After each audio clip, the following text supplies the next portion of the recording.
All right, ladies and gentlemen, we are live. My apologies if I'm not talking nearly as loud as I usually do, because this last week, if I'm being honest with you guys, got some sort of either head cold slash virus, whatever's going around, and my throat is very scratchy right now. So, but I have a little candle. It changes colors. Would this be annoying if I just... It's kind of annoying, not gonna lie, but it's not why it's there. It's there because I was making this thing here that's supposed to be like a... kind of like a lantern house thing. It's not assembled yet, but how do we do that real quick, huh? How about hang on, let me just position the camera down. Look at that, just glow on my face. Position the camera down so you guys can see what the heck I'm doing. So I'm just like arts and crafts time with Dusty. Yeah. So take off these little adhesive protector things, and then just stick it together, and then get my trash receptacle right here. Receptacle, also known as the packaging that it came in.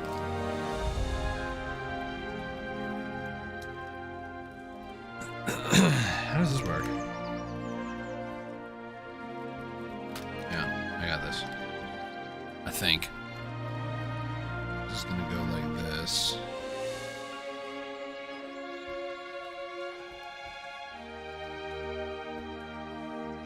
Did I mess this up somehow?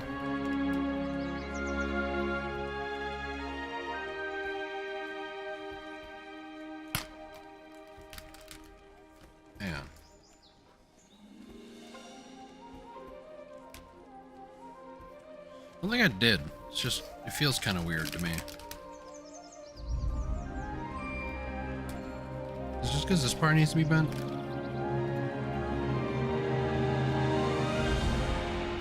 I think that's okay. No, that's alright, that's right. I'm just going a little delusional, guys. Don't worry about it.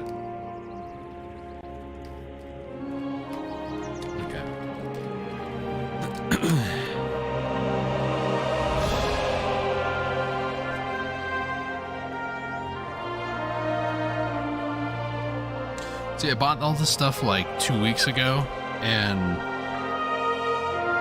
I'll be honest, I've just been lazy, and then I got sick, so.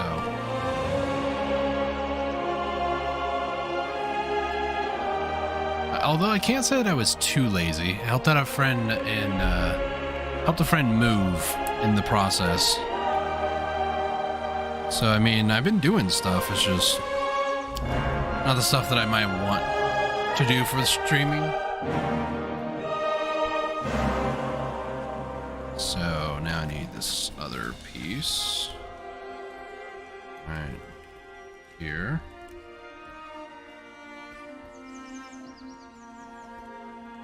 For those of you watching this later on YouTube, by the way, if you want to watch just Black Desert,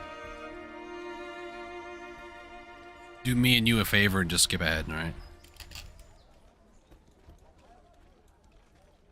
That's not right. There we go. Due to connects, and then this. Need to get this other one off.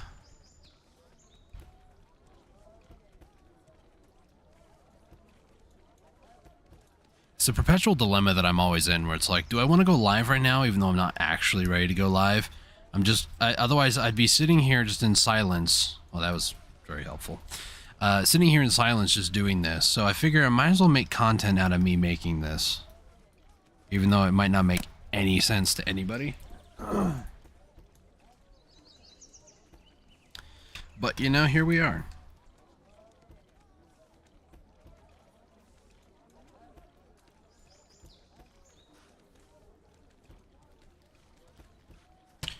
Now this needs to go on, and then there's a big one right here.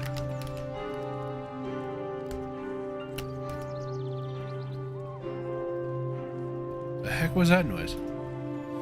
I'm gonna late for the arts and crafts portion yet? No, actually, you're on time.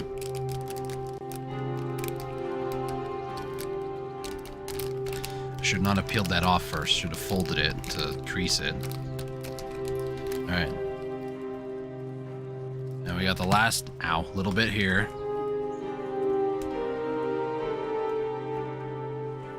It's enough.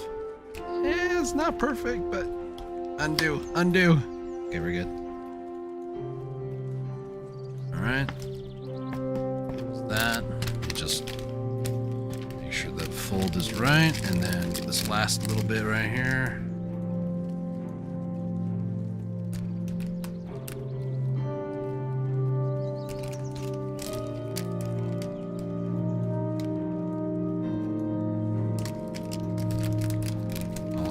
Little bit, just like so. All right, now the real question is, where the heck do I put this? Because when I get my camera back where it's supposed to be, usually it's here. So the place where I thought I could put it, it's a little warped from the way that it was sitting in the packaging all the time, but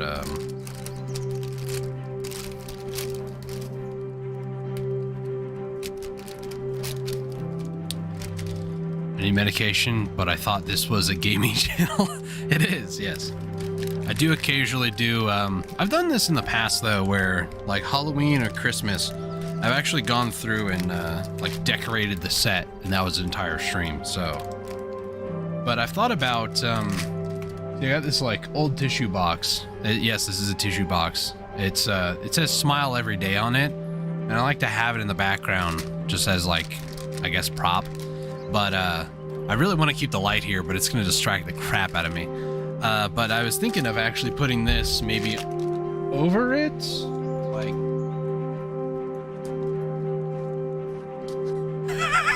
like that. And then I could maybe do something with the light inside it.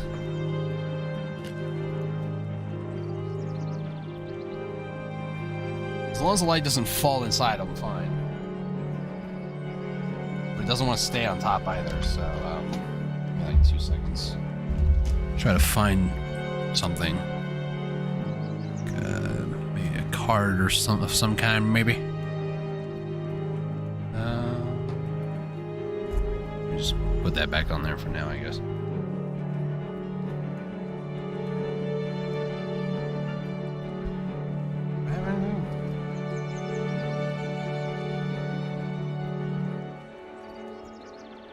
I don't see anything I can put on there. I guess I could reuse this, which is, again, part of the product. That's all I would technically need it to do. Going back to arts and crafts, guys. You don't have the picture inverted. Nice to read the sign behind you. Yes. Nobody panic. I have a knife. He's got a knife. Guess technically that much? Sure. When using a knife, always cut away from you. There we go. Knife alert. Exactly. Alright. The heck was that? Everything's fine. Don't worry about it. Alright. This should hopefully stay on you better. Oh, there we go. That's way better. Now, the real question. Do we want house or do we want bats? I think house, because then there's also a little fun part, so.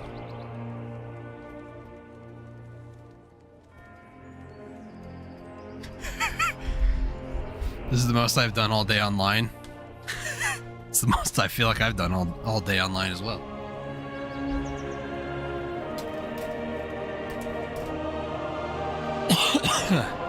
Now, I do have some other decoration stuff, but I'm going to save them probably for tomorrow. If I get feeling better, I might just go through and do the rest of them, but...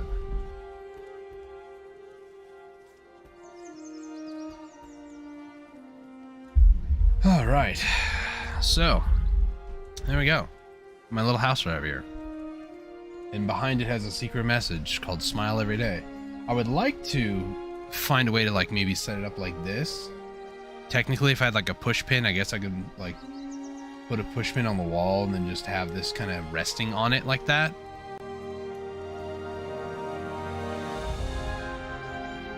Or it stays. It's not gonna stay.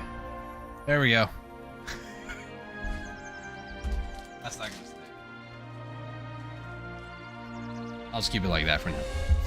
Alright, so that was like 10 minutes of killing time. You know, let's try to get back into the game. It's just in frame too. It's fantastic. Nice. Video capture. There we go. There we go. I'm so used to muting my microphone just by like clicking on, because there's a mute button on here, so when I go to click this, you might hear a little click, but then so yeah, that's pretty cool. Instead of me hitting mute on my stream deck, I'm so used to clicking on it on the actual microphone, because I've been talking to a lot of my guildmates and stuff, trying to keep my voice going and stuff. So the camera is inverted, yes, unfortunately here, but I can always change it back. But how I always have it is if I'm on the left side of the middle of the screen, I always want it to where I'm looking toward the middle when I look at chat. Otherwise, what I could do is should be able to hold on. Just let me do it like this. There we go. So there you go. Now you can read it. Fallout 76. All right. Well, good luck. I'm probably gonna keep it like this, to be honest, because it annoys me as well. But it's always nice to change up things from time to time. Also, if I'm never funny, I always have Raven. So you know, there's that. Which if I ever start getting into like VTubing and that sort of stuff, all I need is just Raven there. Like I never, it just loops. She's saying like one line, one sentence, but I'll just have it loop over and over as if it's me. But you know, I'm not as good of a voice actress as Tara Strong is. When we left, all right, so last thing that I did before today's stream was I did 20 Ibidor scrolls with a bunch of guildmates of mine. I have 651 Caphras now from all that. Yeah, it was very productive. Very productive. Biggest issue now is that I don't have enough for... No, I'm a little bit short on that, unfortunately. Why am I getting boss notifications? Sick. Okay. No, I'm just getting distracted by things now. Okay, so, Caphras. How many Caphras is this? That's what I was going to do. Let me just go ahead and grab up a handy-dandy calculator. So I have 651 plus 265 plus 48 plus 2. So this is 966, plus I guess another 10 there. So it's 976. Let me double check my Caphras calculator. So 9 to 10, 9 to 10, I have 976. I need 298, and I have enough to buy that right now. Realistically, I don't want to do that, but at the same time, I kind of want to get done with my Caphras amounts, because I want this done so badly.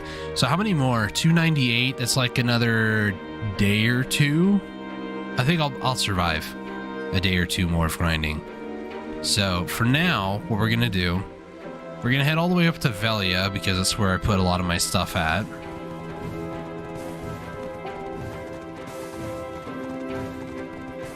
And then actually on our way up, let's go to Kama, because Kama Sylvia should be where a lot of my elixirs are. So for those of you who don't know what I'm doing here, this is what we call eco grinding, or gathering knowledge.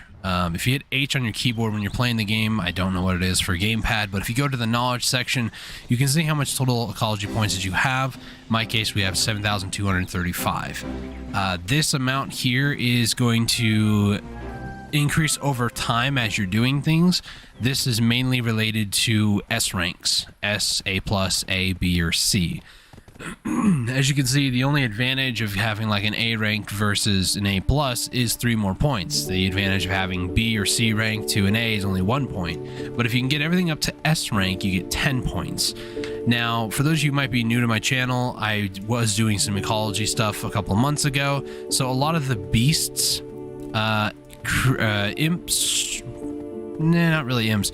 I think it is Serendia started beasts, plants, and insects, except for this, which apparently is like a one-time thing, as well as spiders. So you have to like talk to an NPC to get these things, so you have to like erase the knowledge and roll again and hope you get lucky.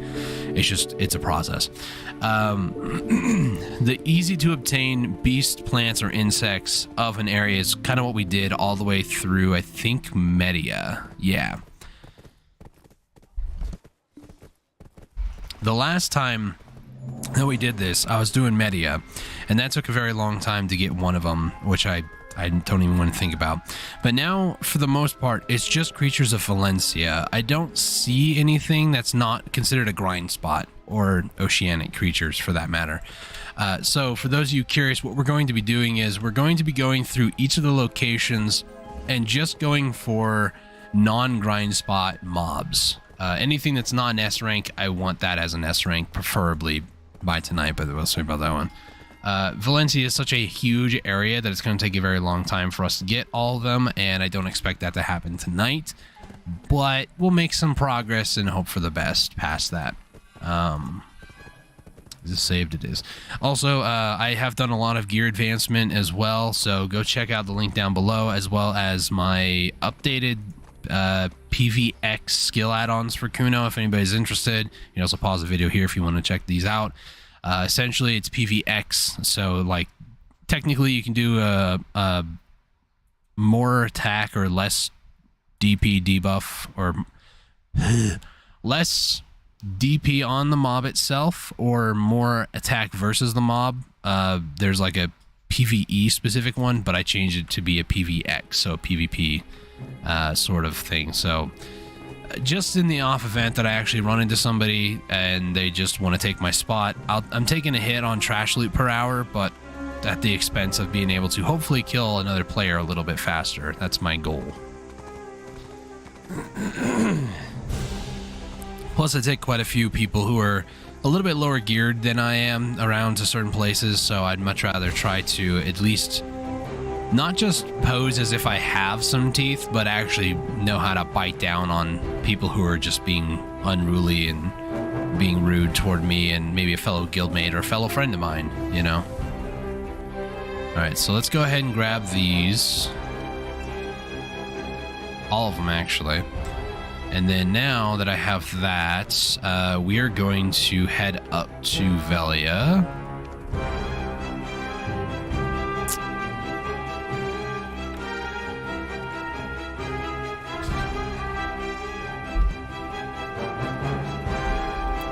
And while I do that, I'm also going to take a look at Creatures of Valencia, see what we're missing, and then just kind of go from there. So we're missing quite a few here. My max energy, also for the astute viewer amongst you, you might have noticed my max energy is now 540. We're getting there. I think max is like 630, 40-ish, somewhere around there. Let me double check what. 619 plus the 30, so 649. This is what I'm looking at, is the BDO Codex thing. So yeah, this is an amazing website. Highly recommend it, because in my case, it's not People of Drigan. I don't need character anymore. I need to go to Ecology of Valencia.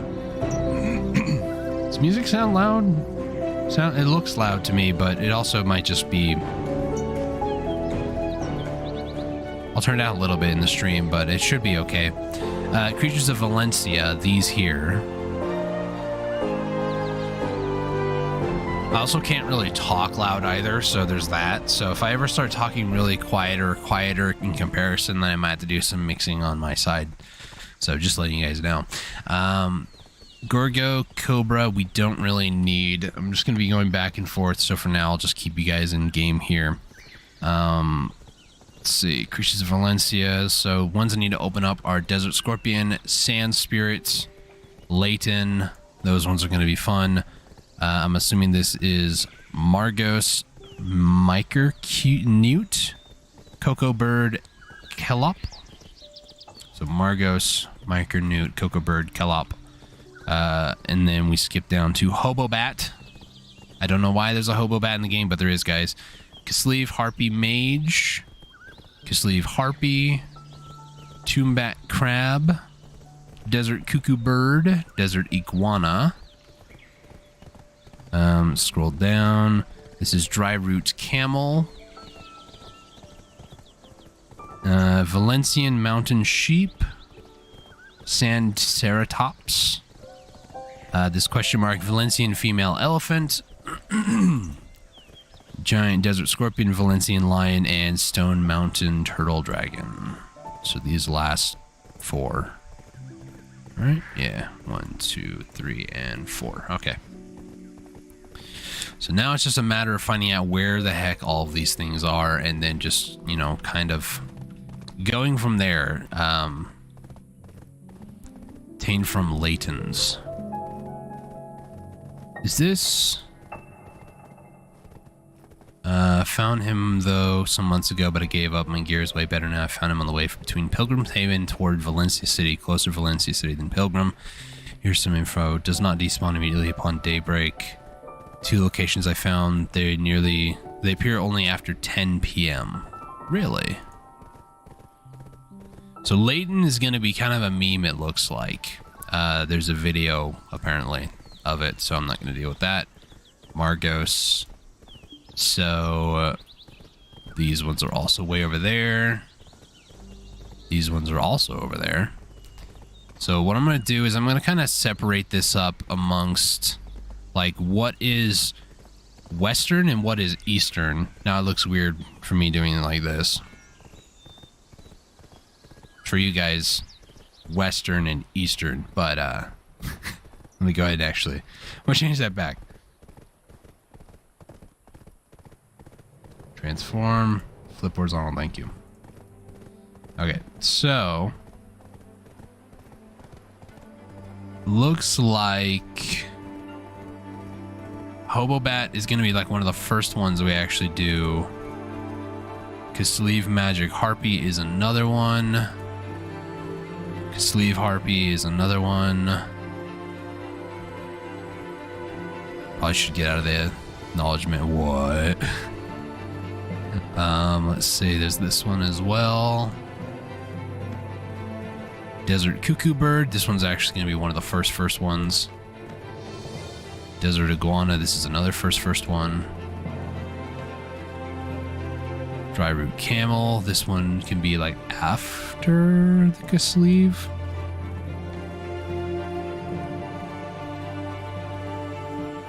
We're going to be going around on Carl today. For those of you who don't know, Carl is my camel, so...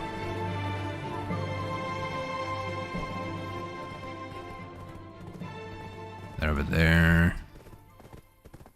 Sanceratops. It looks like a Haas actually on that one, so we'll put that kind of like in between there. Alright. Valencian Elephant, this is like somewhere kind of in the middle. Leighton, I'll just put at the very beginning because that one's just going to be a meme in and of itself.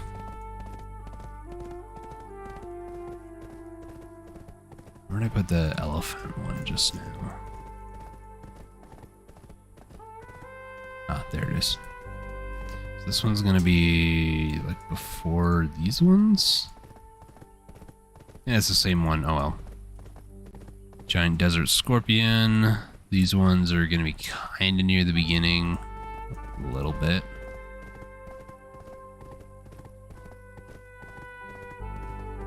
Valencian lion. This can go near the Valencian elephants. And then this one is, what is this one? Stone Mountain Turtle Dragon. Okay, I know what these guys are. These guys will be near the Scorpion, wherever that one's at. This one? Yeah, okay. Alright, so kind of got each of the mobs kind of figured out. I don't believe there's anything else. Like a lot of these are just the different grind spots. I'm not too concerned about those. There's apparently some at the sand tower. I don't think I've ever fought a sand tower, to be honest. And yeah, I haven't been to Ackman either that much. One of these days I will. The gatekeepers, by the way. The gatekeepers, they changed them. You can now solo them. So this is going to be interesting when we actually get around to it, but I don't know if I'll do it on stream or just do it off stream because they are still a meme. And then next week or next time I do another eco hunt, it's going to be really tough for not Never and Camus Sylvia because, well, they have two different forest categories. Like, why is Forest 2 so plentiful, but Forest 1 is just like 5 mobs? What? But we'll worry about Camus Sylvia, Dragon Odolito, and Mountain of Eternal Winter. Did I actually do all these as S ranks? No, there's still this one and Snow Leopard, which is a nighttime only mob. Mirawak is all done. Winter Tree Fossil. This is like the final bear. I actually need to just do it. So technically, Mount of Eternal Winter is just almost completely done. So.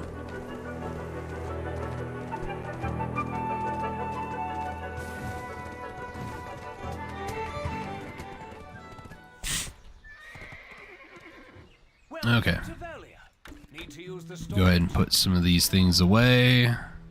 Put the Caphras away. Let's put these away. What else? Pretty much any sort of enhancement material. Black gem fragments. If there's any more black stones near the bottom, we can put those away real quick. Memory fragments. I think that's about it. There's the black stones. Alright, sick.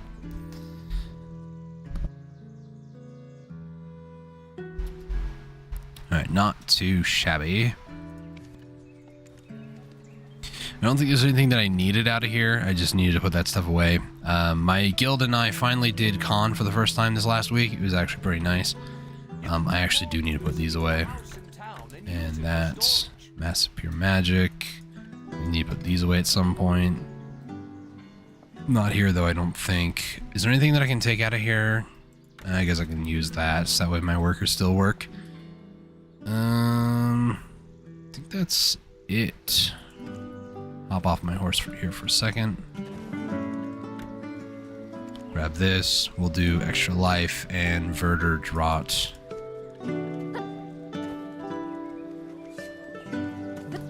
Okay, so now on that note, we're going to head off to the edge of Altanova. The Altanova Gateway is where we're going to go. Because there's some along the way from there to either Shikatu or also Sandgrain Bazaar. So. If you're looking to check in Remember to stay hydrated, everybody.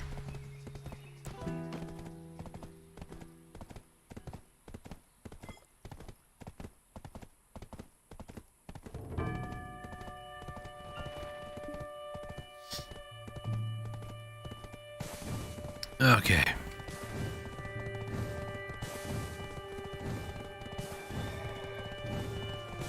So as far as knowledge obtaining buffs, I'm going to be running with my pet group that is mainly focused on knowledge gathering. Let's go over each of the pets real quick. Let me just hit the button to get them out. So I have chance to gain knowledge, and then also the 1% chance to gain a higher grade knowledge, except for this one, which is 15% base and 3% higher. So 35% and 7%. And then I'm also going to be using this for higher grades, so that bumps it up to 12%. And then Simple Cron Meal also gives you 5% higher, and I think it's just 10% normal. So I'm rocking almost like 50% normal or just base, and almost in the ballpark of like 20 for higher grade, which is just, it's good, but it's not the craziest that you can get, obviously. I guess also I do have these, which is 50% chance gain, so realistically there's an higher grade here for this +5, so I didn't have these for the longest time. They gave them out recently, so these kind of help out a lot. I don't believe there's anything else that I can do for knowledge gain, and some astute viewers amongst you might realize I have a La Urzeka helmet. I actually got a helmet piece to drop at not Tungrad. I got Tungrad earrings on my mind for some reason. At Thornwood recently. I had 45 pity pieces, and right now I think I'm sitting at near 57. So yeah, it's things are going quite well. I just need to get the other one, which Toros is like the best place for me, unfortunately. I would go to Olin's, but a lot of people in the Olin's community were complaining that I wanted to be a Kuno and go there, and they're like, well, long term nobody's gonna want to grind with you because you're not a striker, you're not meta, dude. Whether or not that's their exact like way that they would say that to me, that's how I felt, like they're a frat boy or something like that. You don't understand, bro. You need a better class, otherwise people aren't gonna grind with you. He's like Snake from The Simpsons. Hello, ominous music.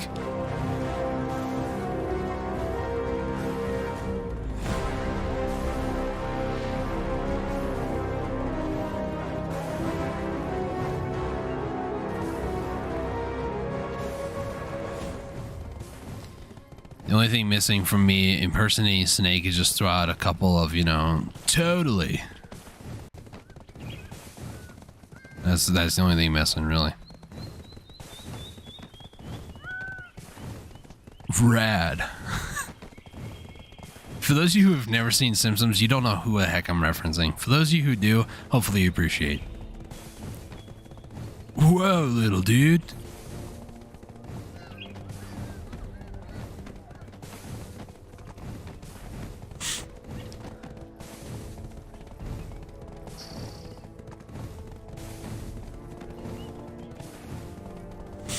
Alright, what I really should do here as well, before I leave the safe zone here, let's go to Valencia, creatures, and then I'm going to hit track on everything that I can, that I need. Essentially what this does is that if I see something on my map that has a little like yellow ping on it, we're basically going to kill it, and then once I get S rank, we then open up the knowledge here, and then we like untrack or disable tracking on that one specific creature. So I'm glad you can actually track things that you don't technically know at all. So it's very handy, very helpful.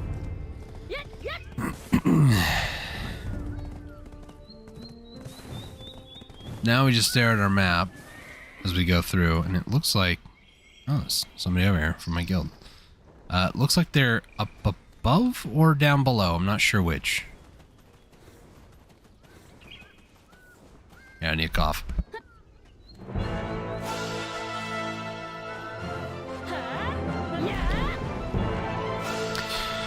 Also, on some of these mobs that are actually harvestable, I will be harvesting them because at the very least, one, I can use the meat for cooking. Two, it gives you an extra chance to obtain knowledge. So I will be butchering things that are butcherable and maybe mining things that are mineable. Oh, vanadium ore. I don't think I've ever mined that before. And it shows. At least the melted vanadium shard. Here's the sheep.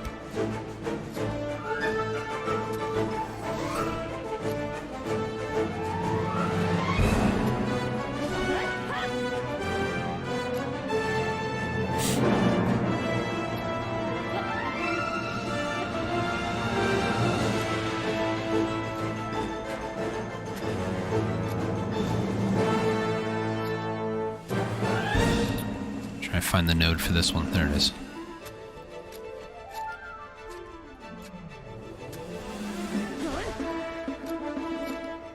Do I have like an A+ on these guys?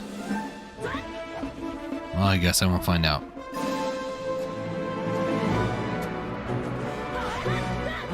Pretty sure I have an A+ on these guys.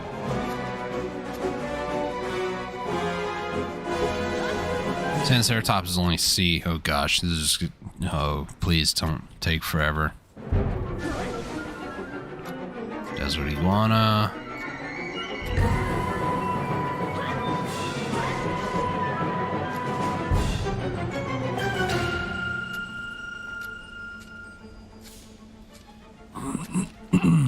No S rank so far. I kind of forget how, like, grindy knowledge gathering is, or how bad it can be. And then I go to do a stream like this, and I'm like, yeah, it's pretty bad. Desert iguana is a C.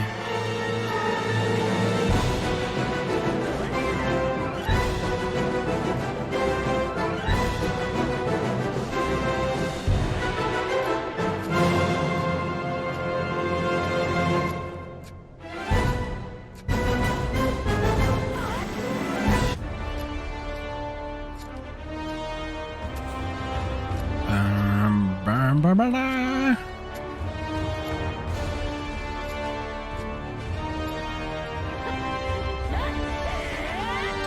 we go.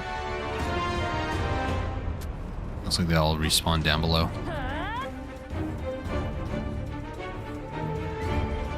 My ability is off cooldown.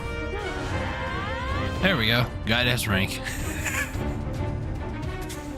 Alright, so now what we do is hit H, disable tracking, and there we go. It only disables the tracking on the one mob, so they now are no longer showing up on my map as a little yellow dot anymore, just like the Triceratops over there is. So now that's one less mob that we have to deal with, and we basically just do this until I either get bored until it's been about 2 hours. I do plan on only going for like 2 hours today because I haven't streamed in like a week. And I still am recovering from whatever virus stuff that's been going around, so.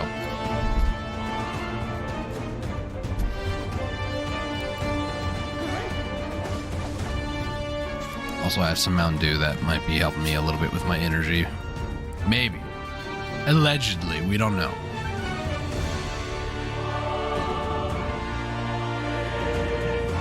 Allegedly. We don't have any proof.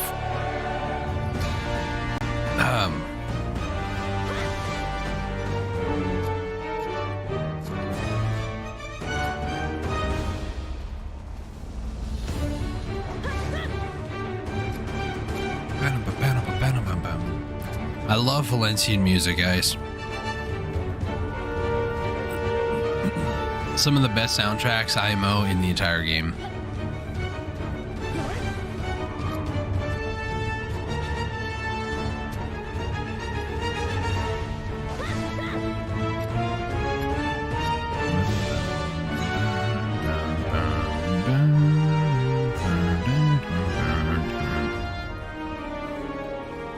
Where's this mob at?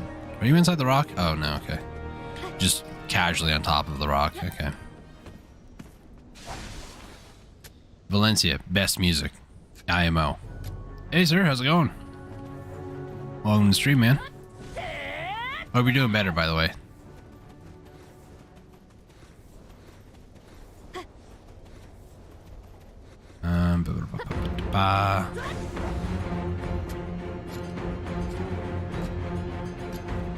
Alright, let's go ahead and... Ooh, gosh.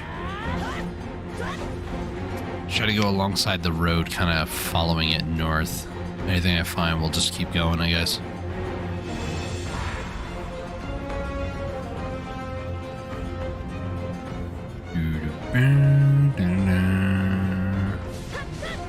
Ooh, a Tet.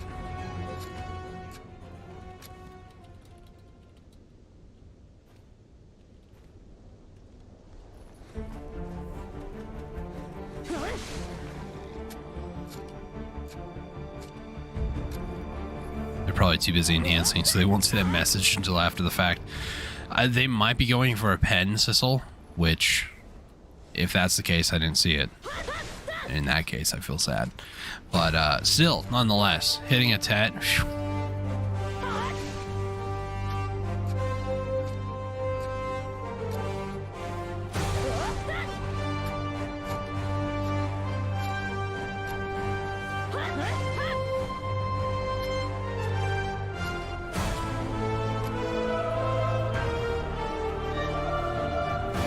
Alright, let's go on the other side of the road over here.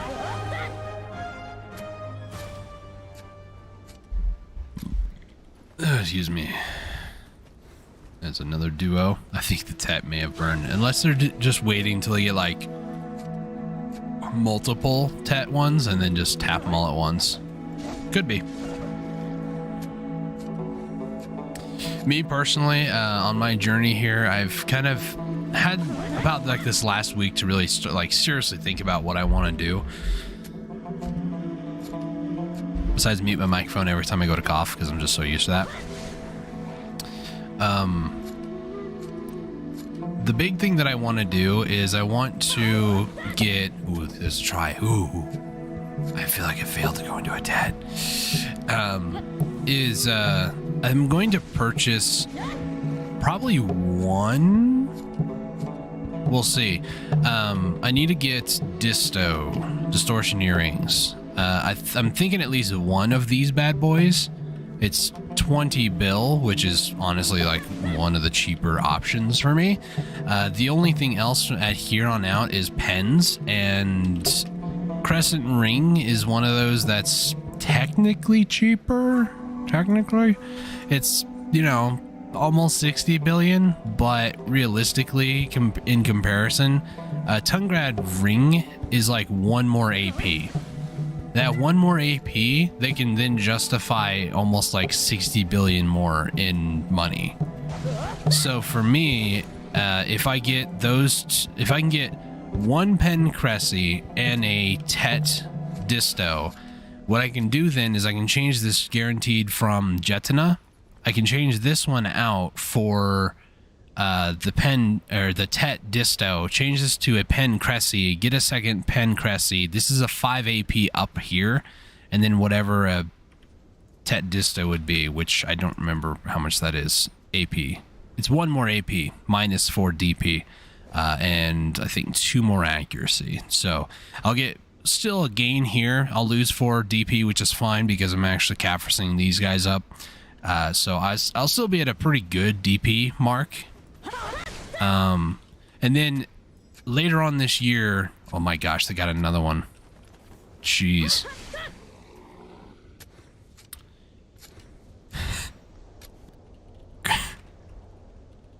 Hitting 2 tonight. Nice. That's actually really good.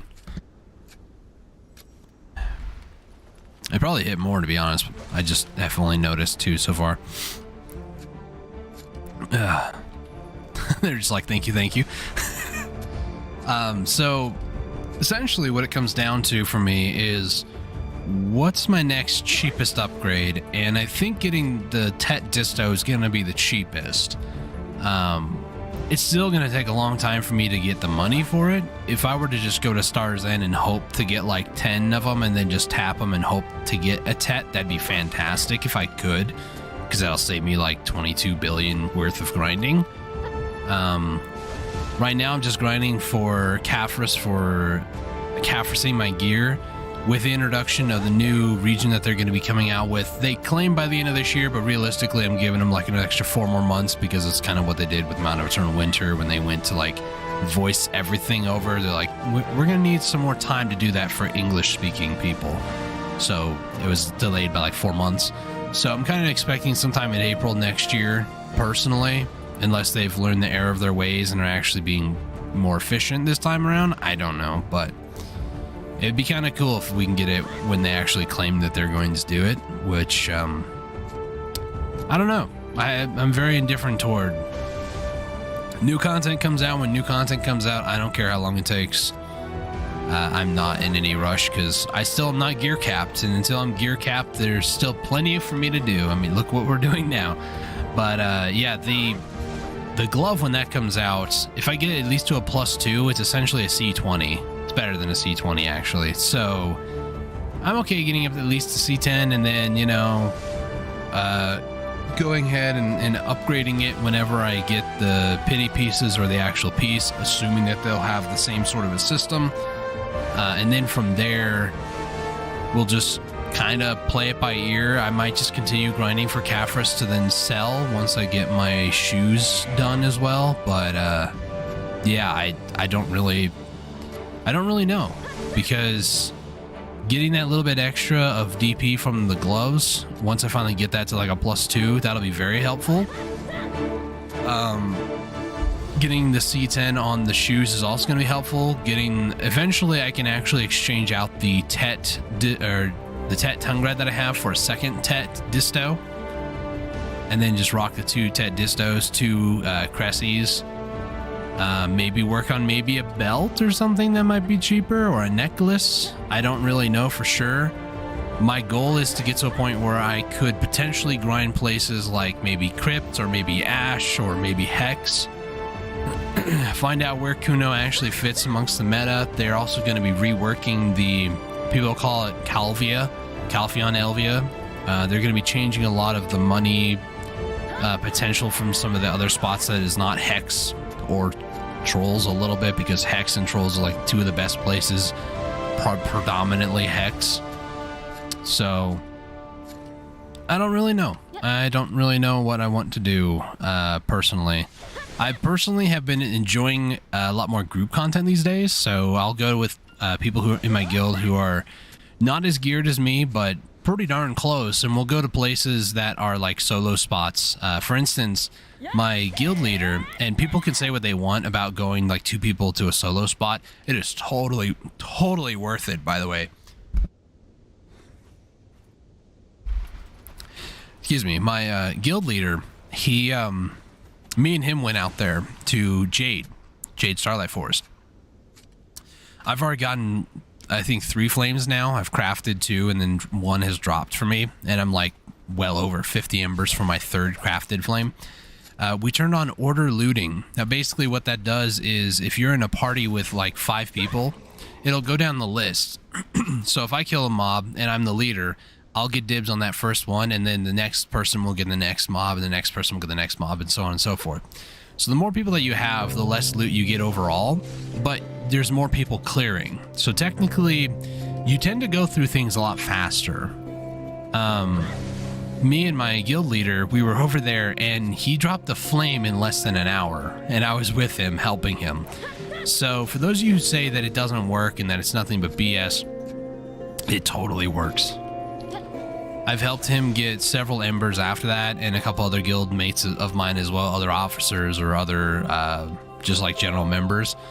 I've helped them get quite a lot of stuff at different places just by doing ordered looting, and it's actually very good for solo spots that people may not have like the gear for necessarily, but they know their class well enough to avoid damage and stuff.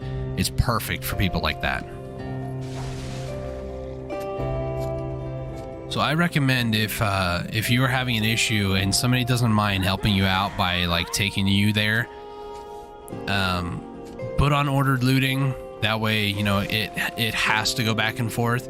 You can also do random, but I wouldn't recommend that personally, because sometimes the game tends to favor one person over another. So just be aware of that. But ordered looting is by far the best way to do that. If a spot says, you know, if a spot doesn't specify like party of 2 recommended, if it doesn't say that at all, more than likely it's probably just a solo spot. And if that's the case, then put on ordered looting. If it is like party 2 recommended, just keep it to free. Highly recommend that, because it's amazing.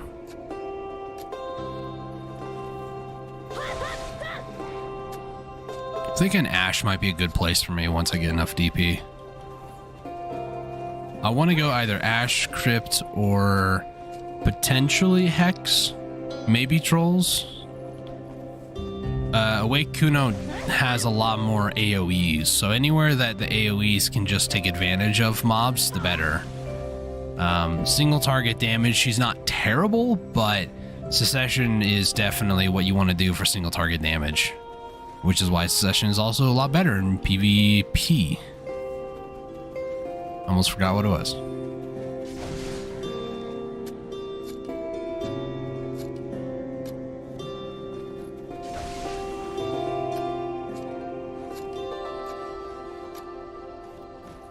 It's like a little bit of lag every time I go to like butcher it, and then it, oh wait, hang on. I don't know how long that hasn't been on. Let me go here. What do I have? Just turn that on and confirm, and then I'll just keep this on auto activate so I don't accidentally forget to turn it on.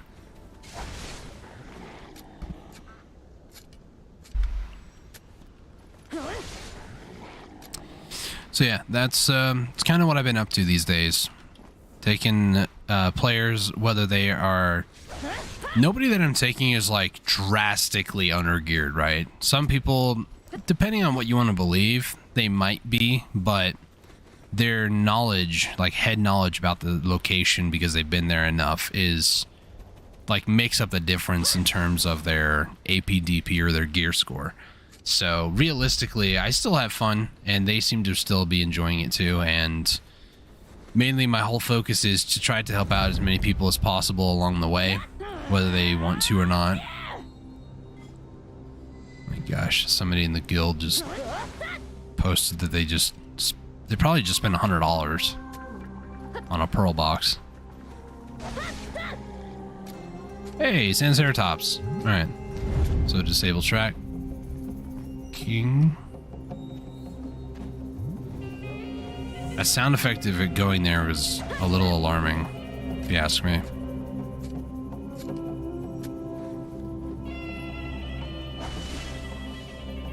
So we need Desert Iguana. I think this is like the last thing in this area.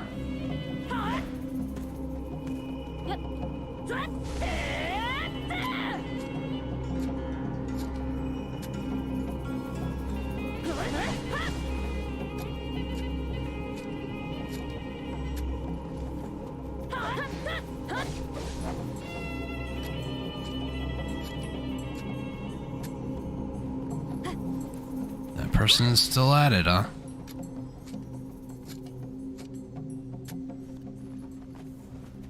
There's this one person that is just...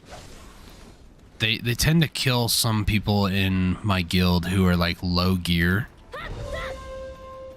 And some of the people who are low geared, who I've talked to, one of which is actually a really good friend of mine now, he said that he's able to kill this individual. So they're not like highly geared, but they do play on a Sork, which they're AP monkeys. So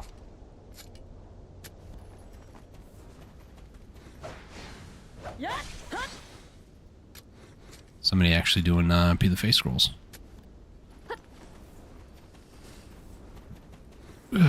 Excuse me.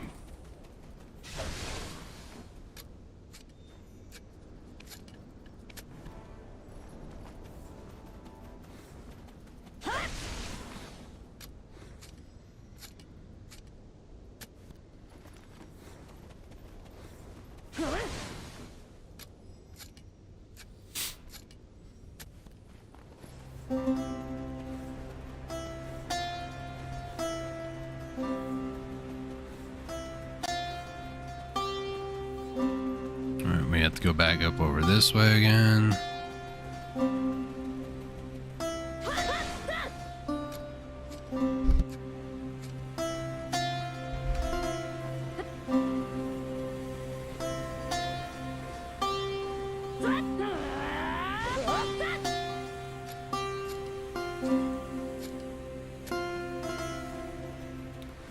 This iguana is taking a bit to actually give me S rank.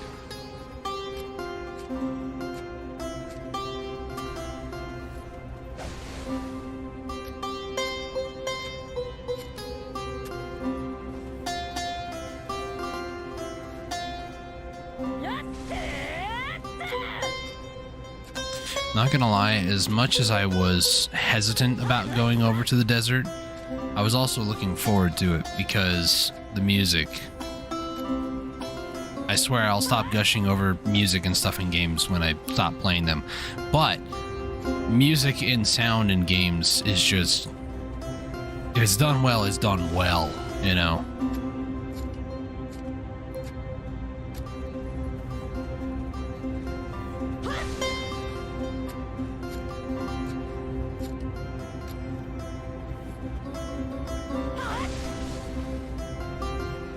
One of my favorite soundtracks of all time was actually on Ocarina of Time. There's a lot of time to really fill when I'm just doing these things, and so I hope you guys don't mind my story time / ramblings. Let's be honest, most of the time is me just playing the game and just talking about stuff, and it turns it kind of more so into a podcast. But one of my favorite game soundtracks was Ocarina of Time from Legend of Zelda series, and my number one song from that entire game was actually, what, I don't know how you pronounce it. I say it both ways, and I think I usually opt for this way more, the first way more than the second time, or second way, which is Gerudo Valley or Gerudo Valley, however you want to say it. For me, I call it Gerudo, but you know, it's just like the whole GIF or GIF thing. Like I don't freaking know. But Gerudo Valley was one of those that I really enjoyed listening to. Just the, oh gosh, the like the little clap sound effect. Like when you hear that, just like that syncopation is just so nice.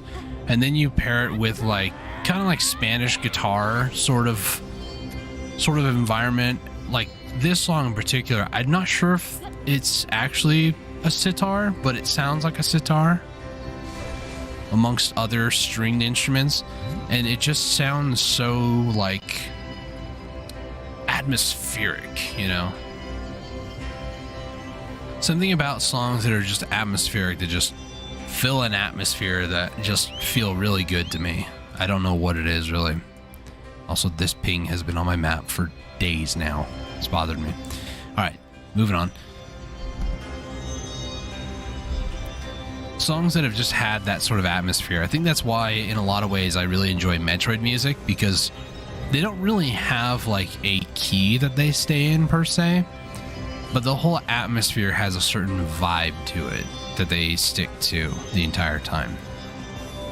And it's that sort of like atmosphere that just, it's so good to me. I really like songs that just fill an atmosphere. They make you feel things that if you were to have like a normal like chord progression, or a normal like, this is what this note is and this is what that note is, it would just kind of kill it, I feel, instead of just kind of being spacey and airy, you know. So Ocarina of Time, some of the best music I've ever heard in my life. Even to this day, when I go back and like re-listen to them, they're just like Gerudo Valley, however you want to say it. That one is like top one from the whole soundtrack. Other ones that I enjoy are a lot more of the darker, more sinister sounding ones. I think the Spirit Temple is one. I can't remember what exactly it's called on the soundtrack, but it's the oh look, there's hobo bats.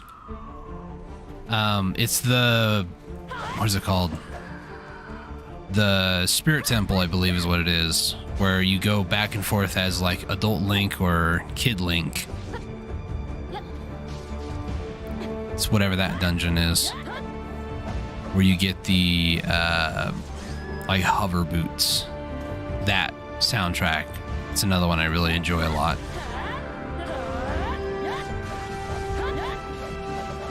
Oh, it's a crab, and we can mine it. Nice.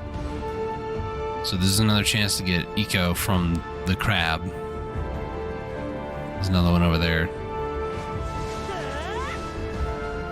Noble bat A rank. What are you? You're a rocky bat. I'm not concerned with you. I know you just witnessed your friends die, but I'm not concerned with you.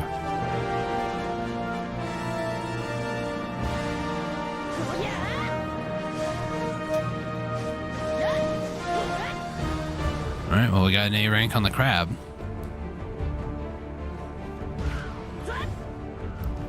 Let's head over here on the other side of the road.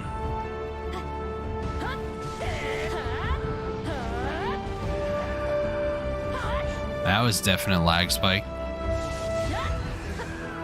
It's only when I'm streaming, by the way. The game just gets like random lag spikes. But it's alright.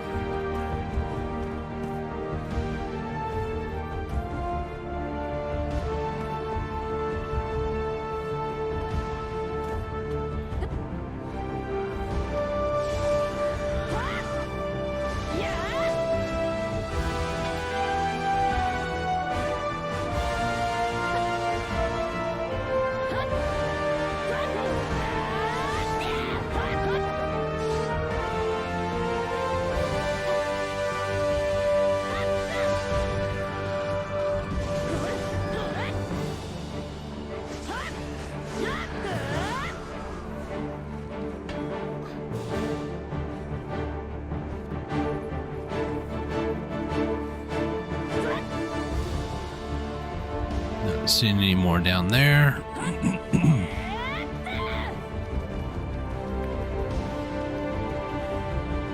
How much meat did I get? 822. Also, because I'm a tag character, I can't even put these trade goods in storage. I have to delete them. Can't sell them, can't trade, I can't do anything. So, Pearl Abyss, one thing I would recommend that you guys do is remove the can't be tagged requirement for dealing with trade goods. I understand that people might be able to take advantage of it, but people take advantage of all sorts of things in the game, and you can't let us have this one thing where we can actually do something. I can gather trade goods, but I can't do anything with them once I get it. What? Why let me have the ability to then gather it? I don't get it.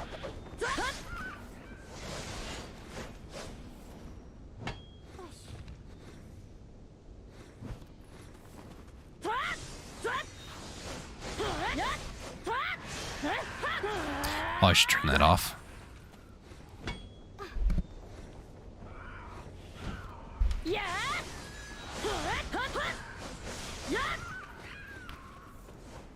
Okay, I need to move my horse out of the way, because apparently the Hobobat really doesn't like my horse. I guess I can't blame them. I am, like, killing them all, so, you know, it's fair, I suppose.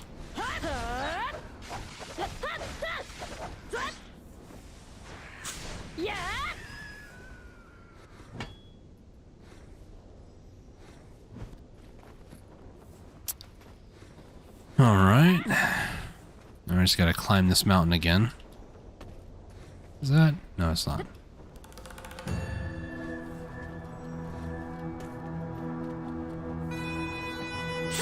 I'm what you call a professional mountain climber. Don't try these stunts at home. I don't think humankind can double jump IRL. Just saying. Although imagine if we could. Some people might be able to a technical degree, but it's not like, you know, they can jump on thin air.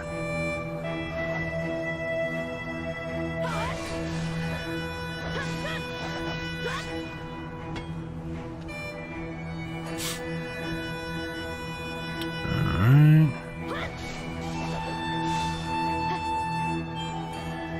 Wait, is this one? It is.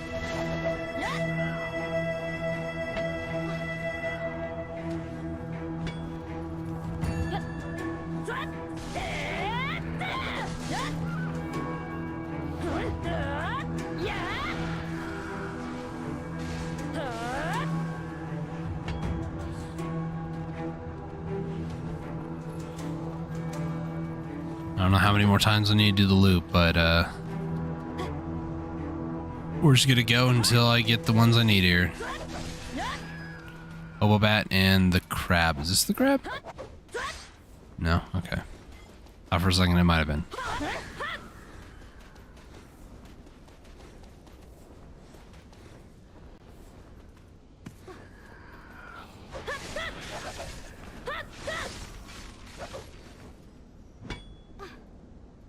Another bat? Question mark? Yeah. Nope.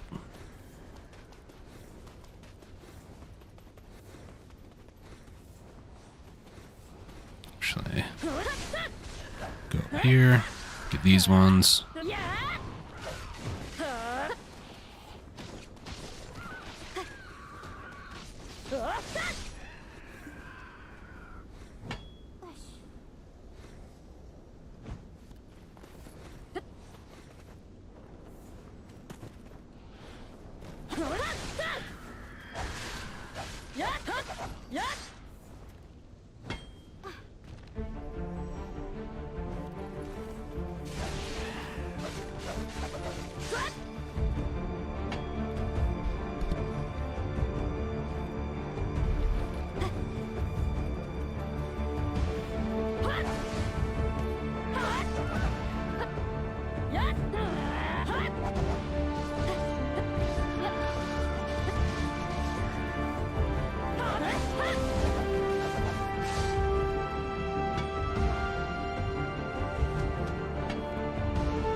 How did I get up last time? I don't think I went over this way. Oh, now my stamina's out.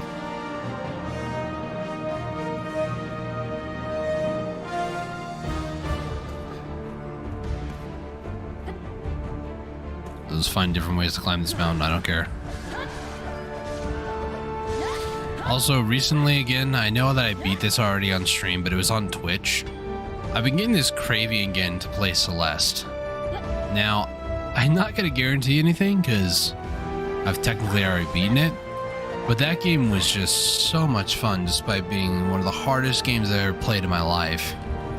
And to be completely honest, I don't know if the ending was really worth it, but I enjoyed it. I had fun. Story was, you know, the story was very inspiring in a lot of ways, I'll say, because a lot of it is, you know, dealing with your own self-doubt and telling yourself, you know, basically trying to tell yourself over and over and over about 1,000 times, I can do this, I don't need anybody to help me, and then have it become like this thing where you're fighting your inner self who's trying to save you the pain of failure, but not knowing the entire result.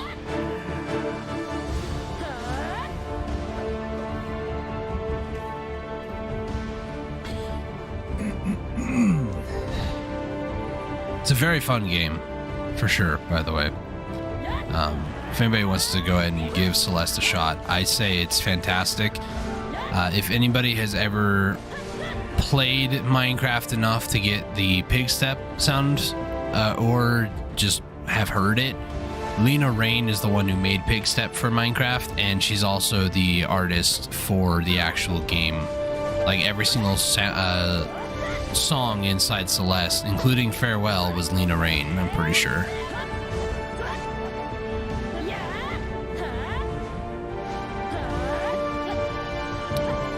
This bat is stuck in a rock, because why not?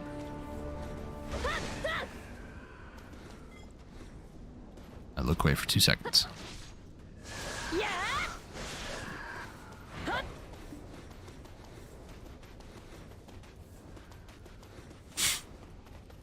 Not a sponsor, by the way, for Celeste, but it is a fantastic game, fantastic soundtrack, very inspiring story.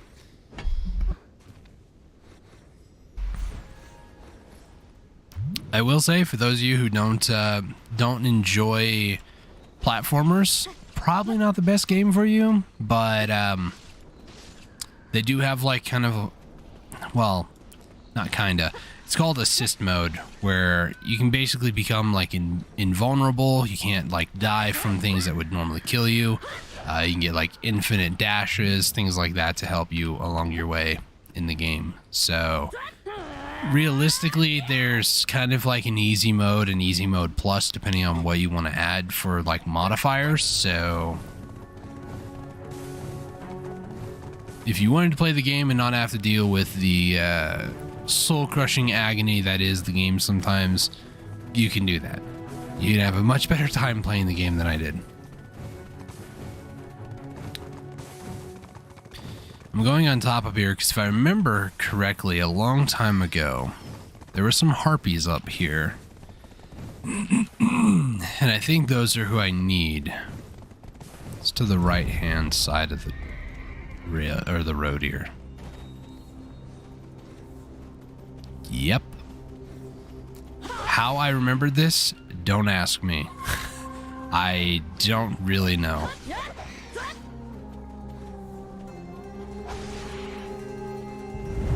I think I remember a long time ago I had to come over here to get like base knowledge, and I really should have stayed until I had like S ranks, but you know me, lazy boy. And there's no like butchering or anything I can do, so what I get is what I get, or rather what I don't get is what I also get, but you know.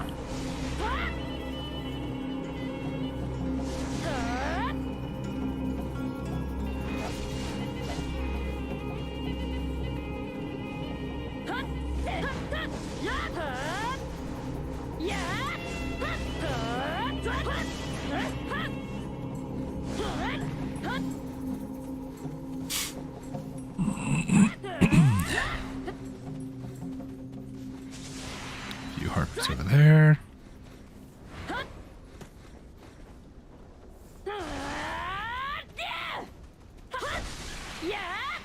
Okay. That was some severe lag, but you know, I'll take it.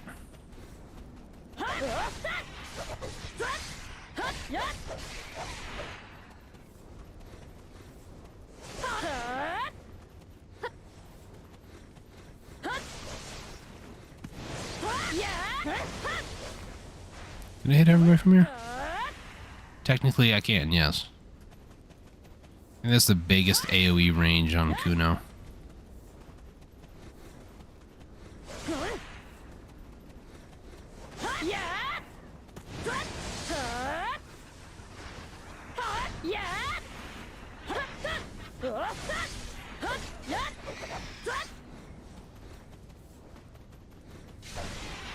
Ooh, it's a decent chunk of them over here. Just got off cooldown, hit it again. Almost got them all.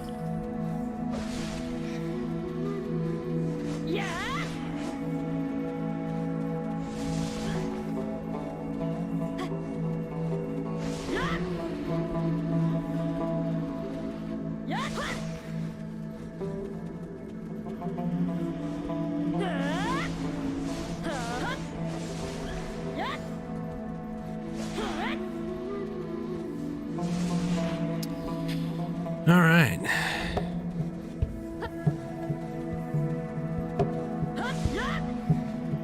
This is the most excitement I've had all day. I'm only saying that half sarcastically.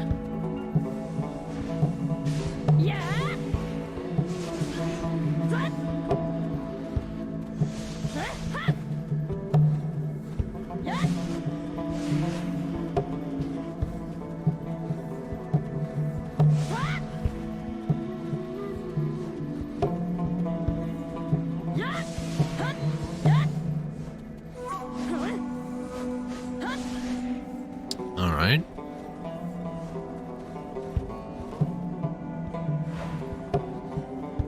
Alright. Sick. Just playing swimming in air motion.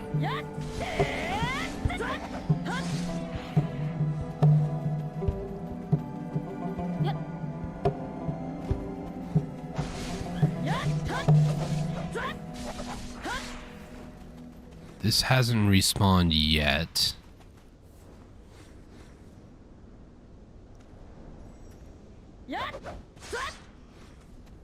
There's apparently something on the map, though? Are you stuck in the ground? Because that's what it looks like. Alright.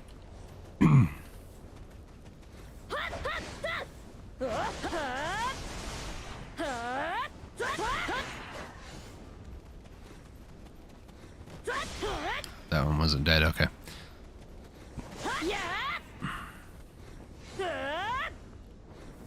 That big pack down there just respawned. So, time to just introduce myself.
Alright, that's a full rotation again.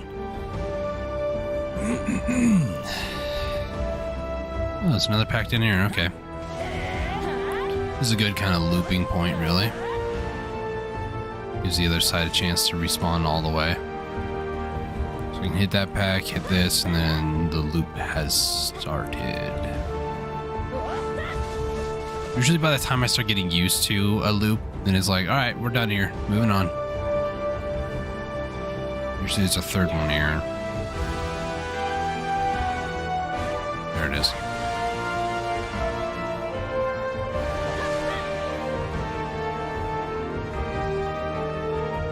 They're not fully respawned.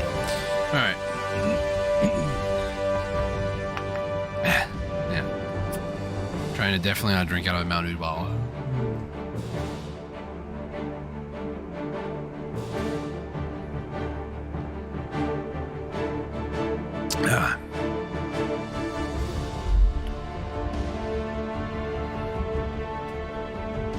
Alright, what bosses are we dealing with tonight? Kazaka in an hour and 51 minutes. That would typically be when I end my stream, typically, but what's going on actually? Hang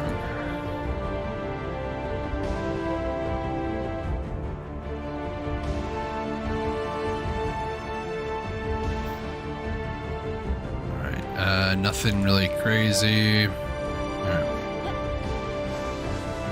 I was just kind of looking at some things that were going on in other Discords. Nothing too crazy yet.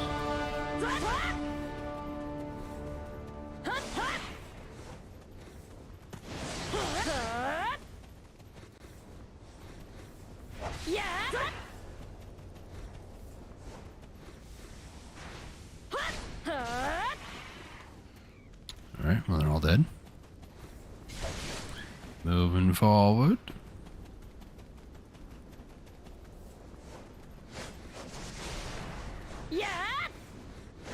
It's just too far out of range.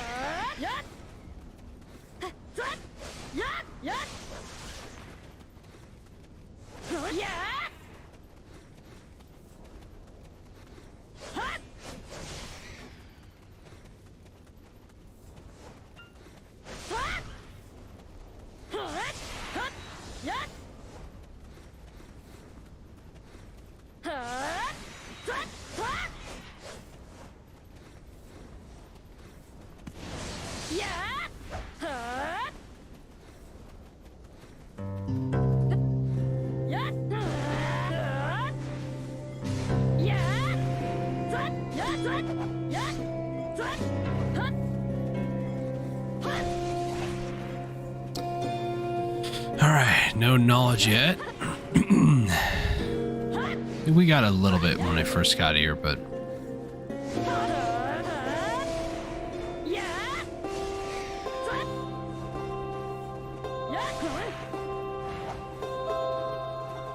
still hasn't reset. Alright. So I need to go around a little bit up top. I guess there's also a little pack right here I can go get in the meantime.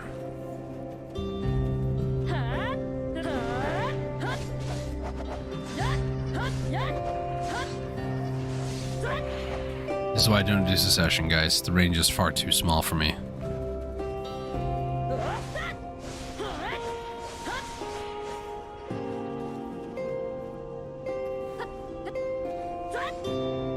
Just wait a little bit for these guys to respawn.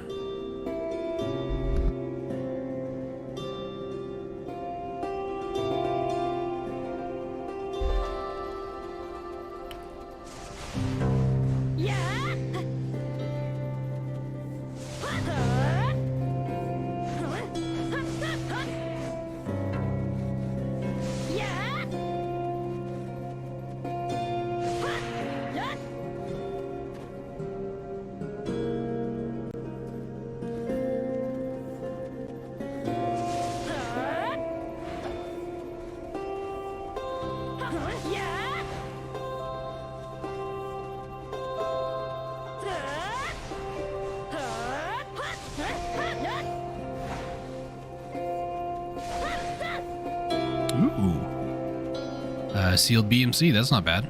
We're just going for knowledge. I wasn't expecting like anything really, just trash loot that wasn't worth it.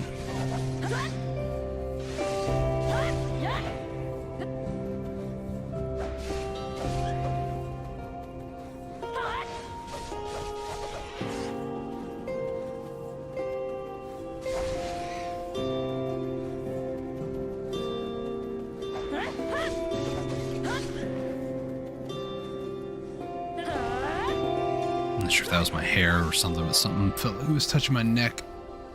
Oh. Alright, wait a second for the elixir to pop again.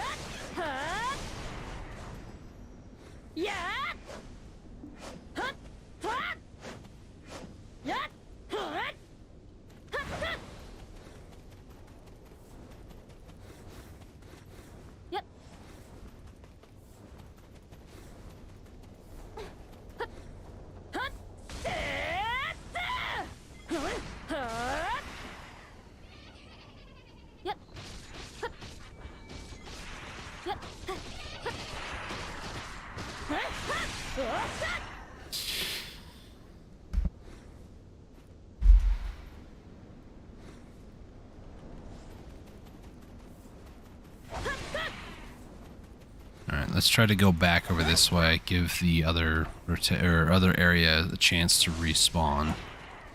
I really didn't think these guys were going to be this difficult, but apparently I am wrong.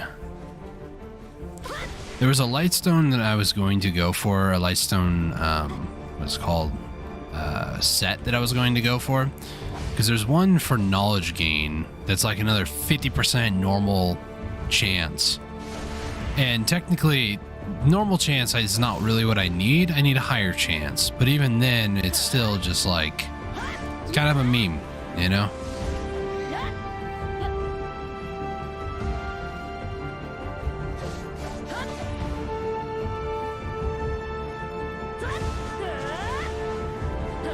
Well, finally I got one.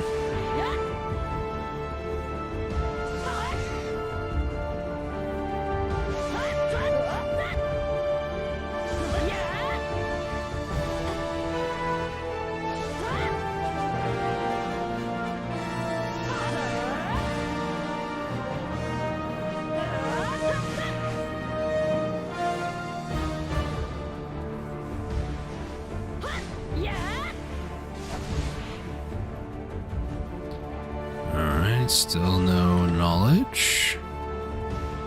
We got one up a little bit. Maybe we've gotten two now, I'm not sure.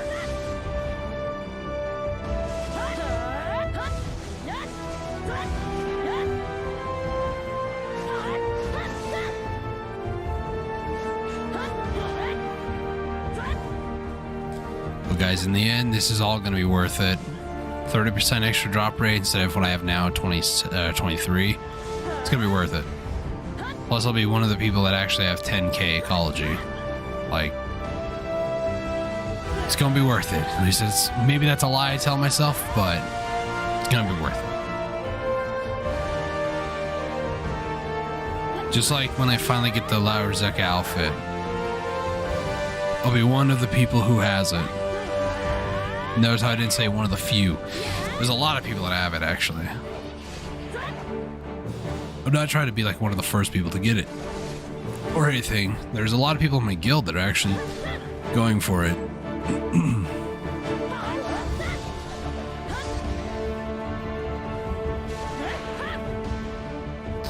Alright, what can I toss? These I don't need. Lizard meat. Yeah, I guess I'll just toss it. I don't really need it that much. There's only 3% of my weight. That's exciting.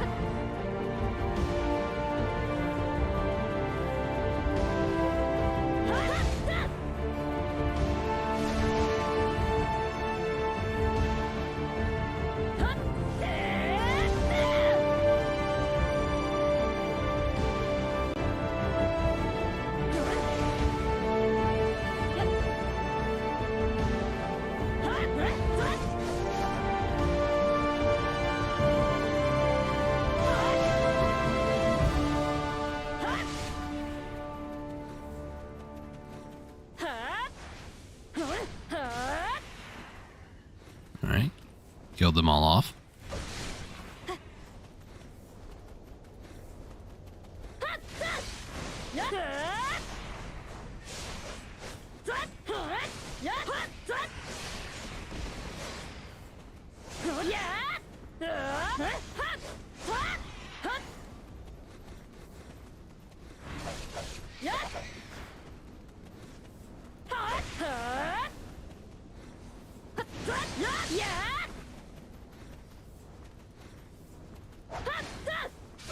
I really thought I was off cooldown. I was like a pathetic little like ghost step as I was trying to get to that mob. When it's on cooldown, it doesn't travel nearly as far. Like, this is as far as it goes. It's really pathetic. That's still on cooldown for like one more second.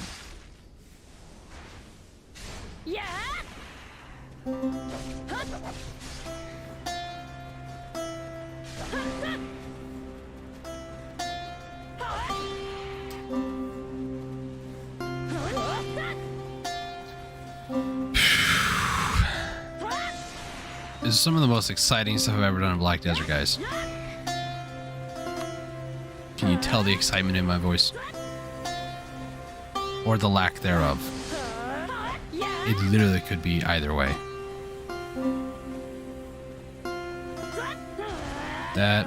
I think it more so, it's not even going to come down to like me not feeling good after 2 hours or like feeling motivated to do a third hour. It's just, how bored do I want to be tonight? We haven't even really gone to the desert yet. You cannot tell me that the further up you go, like if you have a C rank or a B rank, it's much easier to get an S rank at that point versus like an A or an A plus, because the higher you go up until you hit S rank, the harder it is to get an S rank, and you cannot convince me otherwise.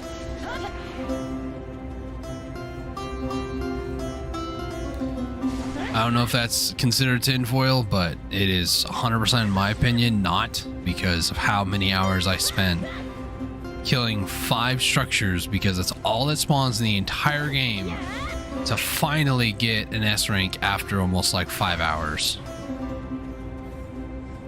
Okay, it might be a slight exaggeration. It still was a very long freaking time though.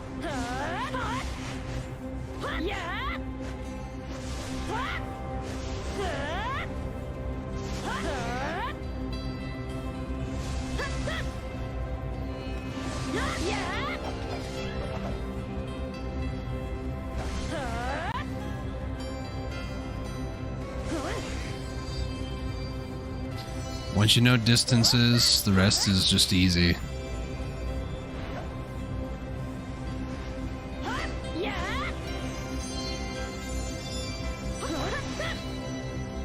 If you're ever trying to learn a new class, by the way, my personal recommendation is to sit down and just spend the time to get to know your class. Know the reach that your abilities have.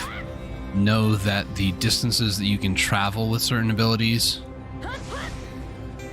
I'm slightly overclearing, actually, because there's a mob back there that wasn't alive, and there's one here that just spawned in, thankfully. Hold on, the elixir is gonna pop now.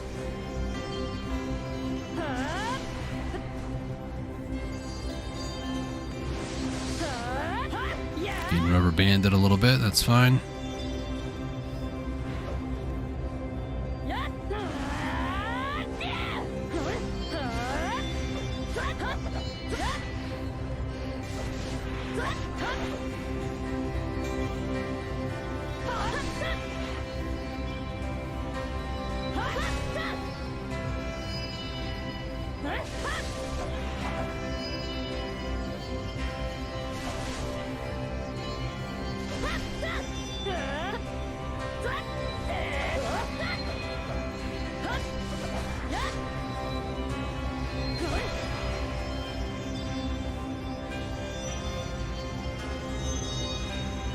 Did I do that?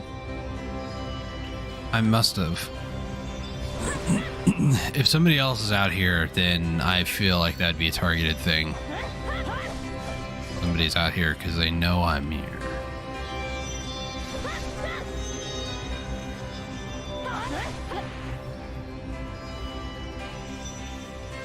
Really shouldn't do this one here. I should really do the awakening spin there. So I have to do it over here, and it doesn't reach that far. Oh, finally an A+. I think I've sealed my fate, though, because A+ to an S is might as well be a death sentence.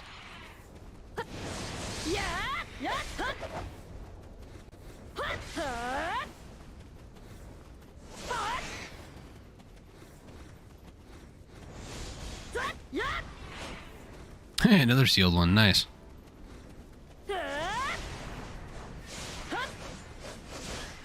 Not exactly what I intend to go for out here. I'm just going for knowledge, but those sealed ones, those are pretty nice. I've been needing to get a lot more of them recently as well, because I've been running out, so might have to unironically grind places like History again, hoping for Compass Piece, but sealed stones or sealed crystals are actually pretty nice there, so I really don't want to go to places like Roud, but might be a place I have to consider soon. As far as treasure grind goes, I haven't really been doing a lot of grinding specifically for treasures. I do kind of, with the current treasure event that I think, unless they extend it to the next week, I think it goes away this week. I don't know if that corresponds also with the drop rate event going on as well as the XP, but if so, then I kind of haven't really been doing a whole lot because this whole last week I couldn't sit at my computer for more than an hour or two. Some cases, or most cases, less than an hour. So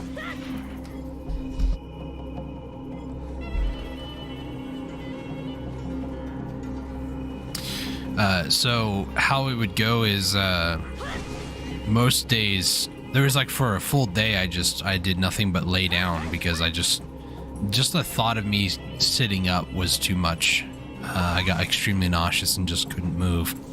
So you could say I was bed stricken for at least a day, and it wasn't until like maybe I want to say like yesterday or maybe the day before I could actually be at my computer for more than an hour or so without, you know, feeling really nauseous, like I was gonna throw up or something.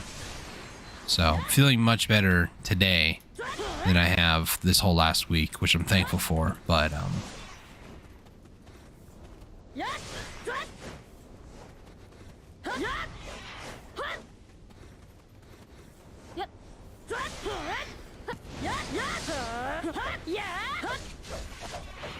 so for the most part, it's just been a matter of just trying to... Oh boy, now my character just got slow.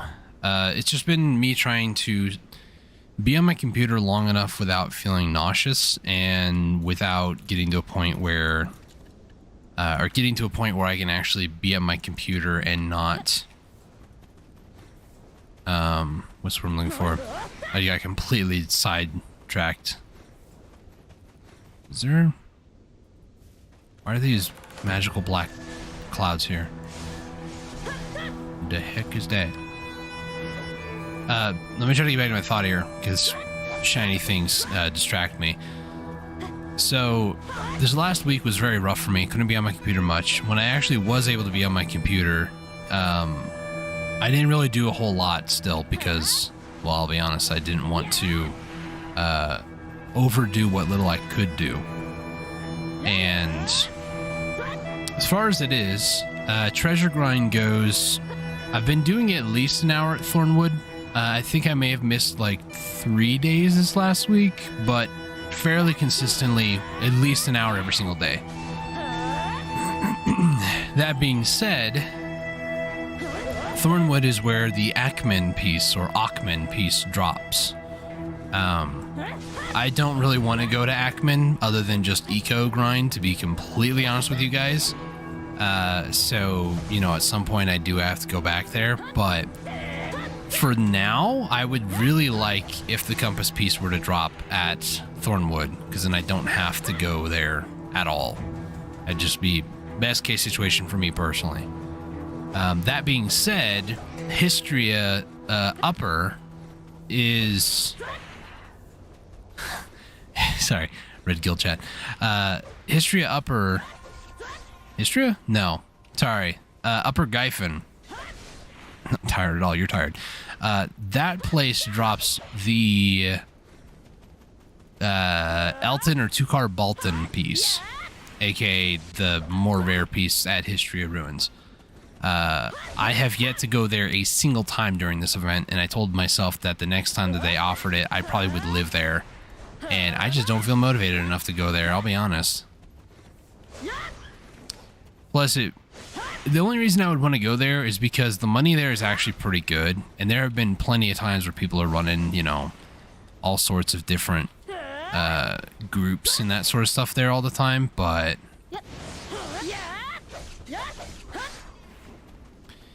it's just something that has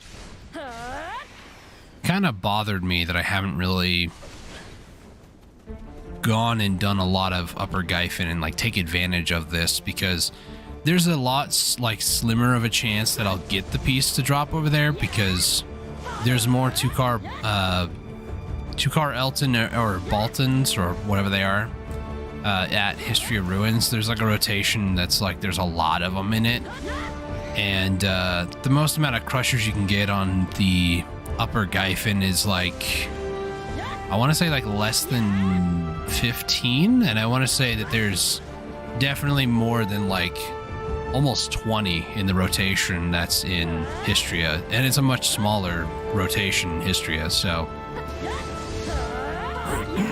I could be exaggerating some of those numbers a little bit because I never really have done like the major spot for like where all the compass boys are for History of Ruins. I've always done like a room that I know, which technically is half of a rotation, but it's a spot that I like to hang out in because that's where I got vodka in, so.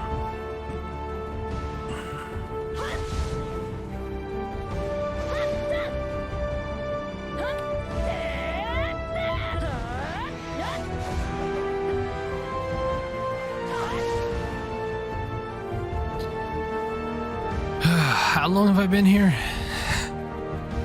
I want to say just that Harpy's here probably for like the last 20-ish minutes. I actually checked back in guild chat here. Let's see. When did that person get killed? Almost an hour ago. I've been here for like an hour. Maybe more.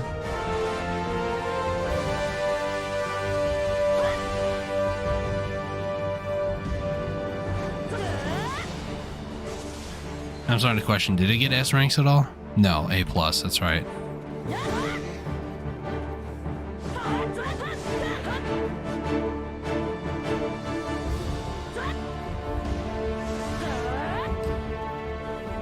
This is kind of what I expected from Valencia, though. Like, the insane amount of, like, time it takes to do a lot of this stuff. But I was expecting to be out in the desert struggling with this, not, like, near Shikatu.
Can I just have both the S ranks that I'm looking for here?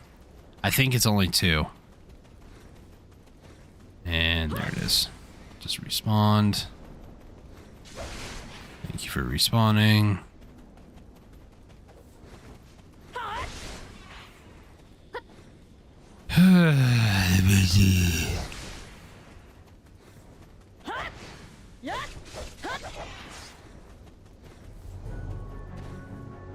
I was like, this guy respawned, where'd the other ones go? But I was about to slightly overclear.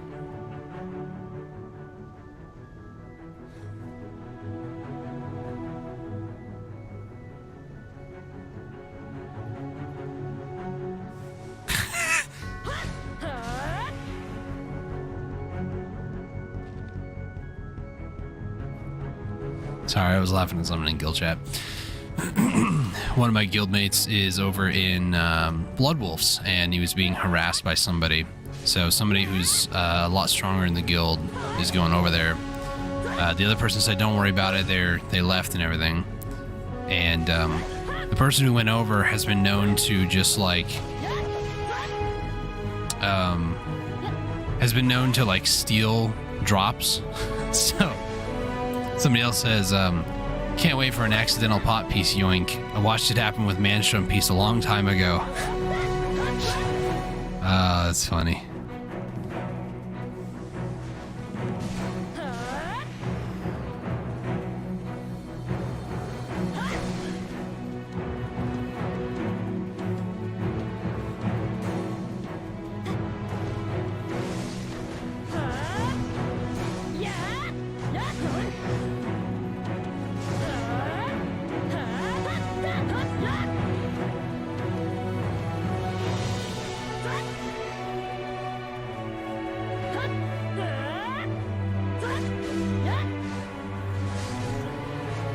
Oh, nice.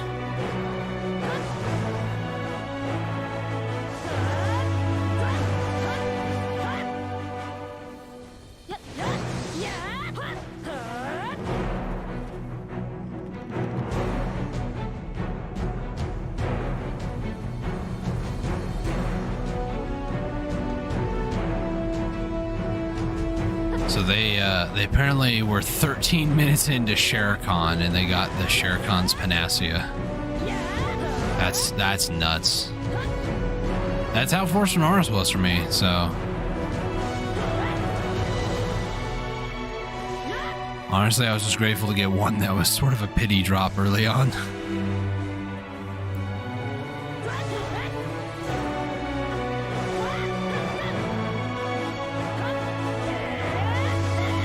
These harpies just don't want to give me knowledge. I swear.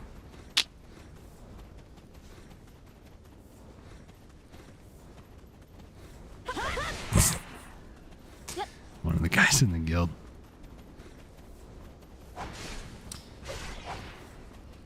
I know some people are like, what do they say? What do they say? There's a reason how come my webcam covers it, because sometimes they might want to just like... It's, for all intents and purposes, the way I see it is, it's a guild.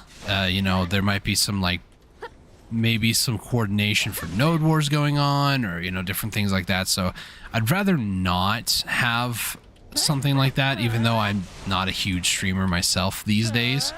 I'd rather pretend as if I am, because I'd much rather try to start learning some of these habits before I hit it big, quote unquote, if I ever do. It might just not be, you know, I might not just be playing YouTube's game correctly in terms of the algorithm to be able to get more views, and that's totally fine by me. You know, I enjoy streaming. It's something I've enjoyed as a hobby for over 5 years. It's something that I would love for it to be more, but for whatever reason, it is as slow as it is going right now. It's right where it's meant to be, and it's hard for me to say that without being like, well, other people have better time. A lot of people have a lot more views and subscribers way early on. Yes, that's true, but what do they have to sacrifice for it? What do they do to garner attention? How far am I willing to go in that same realm of trying to gather attention? You know? Some people may have done some things that I would never think about doing, you know? How far are you willing to sell your soul, pretty much, to become famous or to get attention? Either good attention or bad attention, you know? How far am I willing to go? The answer is not as far as you might think. Those that are very good or very successful on YouTube, there's a reason why they are. And whether or not that pertains to, you know, things they've done or things that they've said, or I don't know. It all is very dependent on what you believe or what information is publicly available.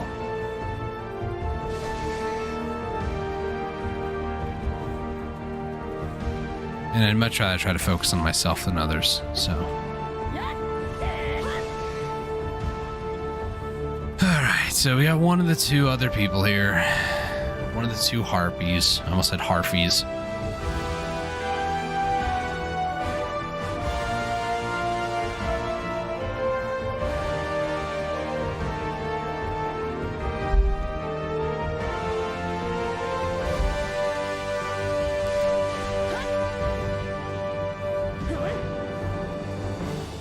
Is the one that's like in the ground? Yeah, it is. Of course it is. Is this one here though? Oh my goodness, thank you. I am free. I am free. Okay. Let me go ahead and call my horse. These harpies are gonna be all for trying to kill my horse. By the way, Erohaza here is at level 51 out of 100. This one, I don't ever plan to ever dream it at all. This is just going to be a really nice freaking tier 8 gold horse, you know? And that's just kind of what I want it to be. Not kinda, it is what I want it to be. But I also want it to be level 100, so... eventually, one day, it'll be there. But till then, we're near Shikatu, actually, on the edge of town. Okay, let me take a look. Go to the storage, or not storage, stable keeper. All right, here. The best resting place for your horses and camels. Okay, so let me go back over here. So the cuckoo bird, I didn't even do that one. Well, we're off to a fantastic start. Desert cuckoo bird. There it is. What's this one? This is iguana. We got that one. Valencian mountain sheep. Got that one. Hoboback. Got that one. The harpy mage. The harpy. The tombback crab. And then I think the rest of these are going to be out in the desert. So there's only one that I need to go back and do, and that is going to be the cuckoo bird. Cuckoo bird is actually down over in this area, so we need to go back down over here by the Taftar plain.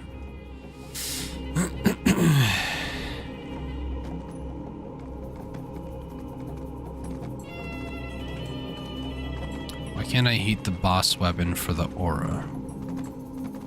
I don't think it's heating, is it? It's for the reform stone thing. Is it heating? I was thinking maybe like simple alchemy or something instead. It's underneath progression pass. I think it's guaranteed pen. It should be this. No, it's not that.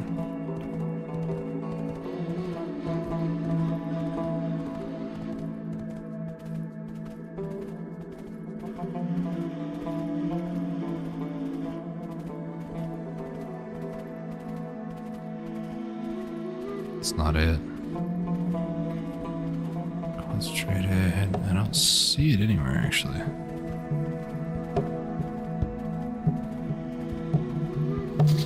I'm not sure what they're trying to do.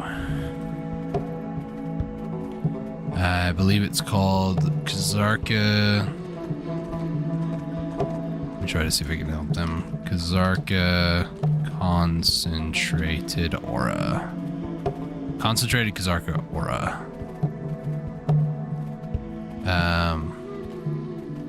That's Nikusa.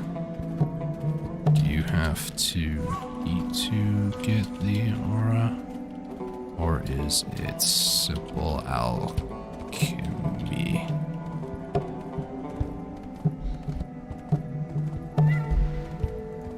Because according to what I'm looking at, you have to do simple alchemy on it.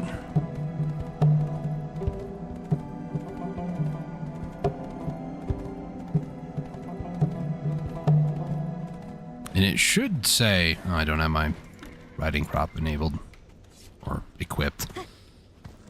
I was like, why is my horse going so slow? Says it uses heating.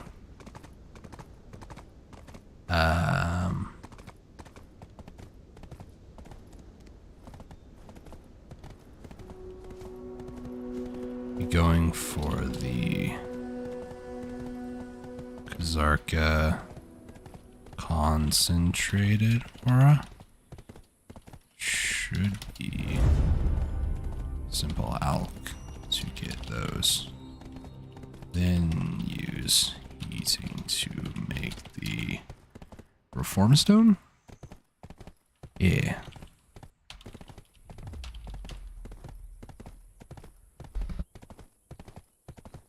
I try to help out. It does technically say heating. To show you guys what I'm talking about, it's this thing here. You have to use simple alchemy to get the aura, and then heating to make the actual form stone. And I don't know if they're just not... It's a very long thing that shows up on it, and it's just very confusing. So...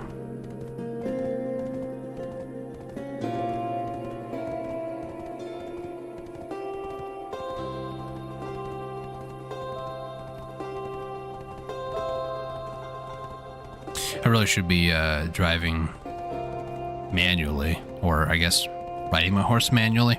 I don't really care because I still have 500 of these freaking things. And once I'm done getting S ranks, they'll have no use to me anymore. So I could sell them, like my entire account is just, I never will need them. So...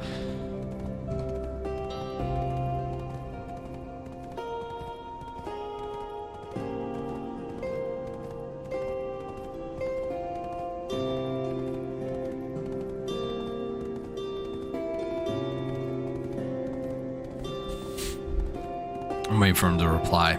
I guess that's why I haven't been doing things manually, but let's try to find a place where I can park my horse. This iguana's gonna attack it.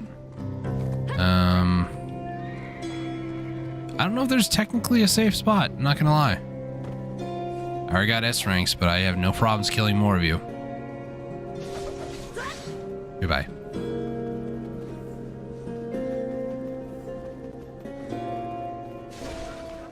I can actually butcher these guys, so let's go ahead and equip that. Butcher.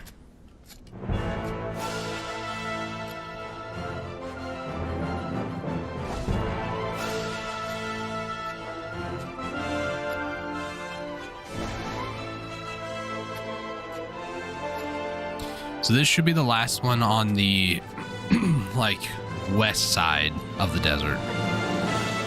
From here on out, then it's going to just be... The frick is this bird? Oh, it's inside the rock. Oh, yeah. And after this, it should be monsters inside the desert or on the other side. Kind of like in between Valencia and Arahaza.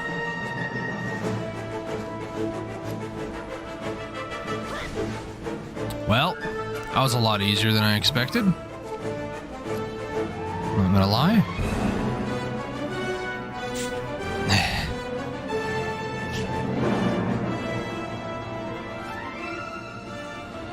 Okay. That was very easy.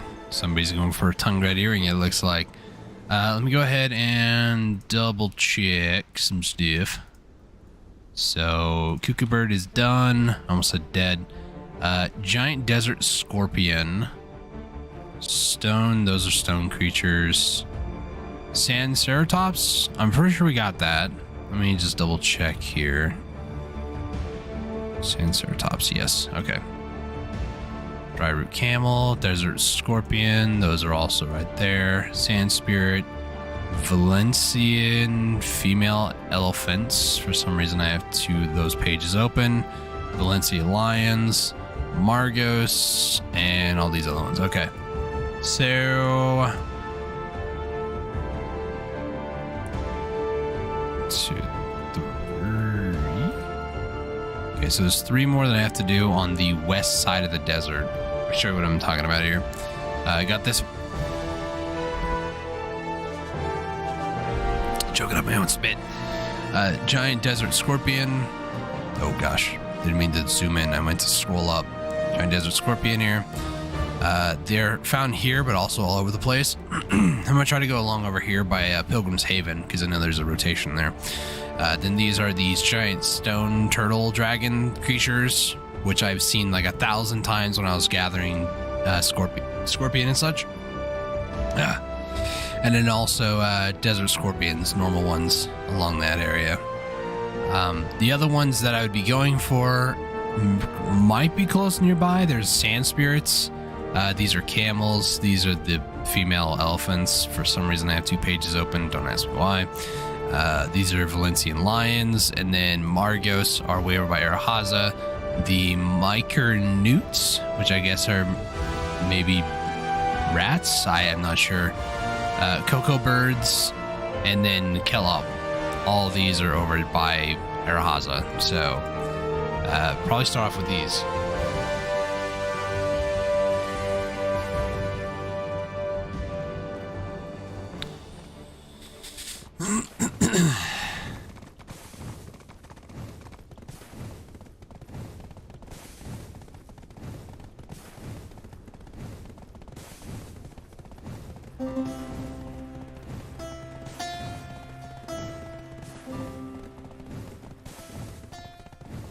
Alright, let's head out here into the desert. I'm feeling still kind of good, so we'll go and probably do another hour. I don't think that it'll be a bad thing, to be honest. It's been 2 hours so far. I think I'm feeling good enough to do a 3rd hour. Usually I stream for 3 hours in case anybody's curious.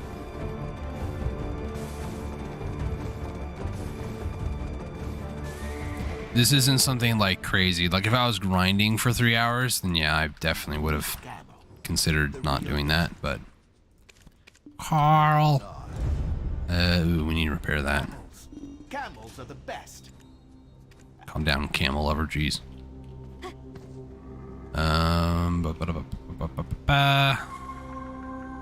Alright. We are heading out into the desert. Don't know where that voice came from, but you know, that's a thing now. We are heading out into the desert. We're going to go and kill the I don't know why I was going to say the star-stricken landlubbers. Not tired at all. I do have a compass too because I was going to Vel and I got lost at some point, so we don't want to talk about that. So I do have a compass that'll help us through the desert, which is another reason why I wanted to do this today before it runs out. I know my way around the desert enough that this shouldn't be a problem, but yeah. What I'm gonna do real quick, actually, I'm gonna get over to Pilgrim's Haven, and I'm gonna go AFK for a minute so I can go get some more water, because I'm actually running out, and I need to drink a lot more water, because my throat, I can kind of feel it.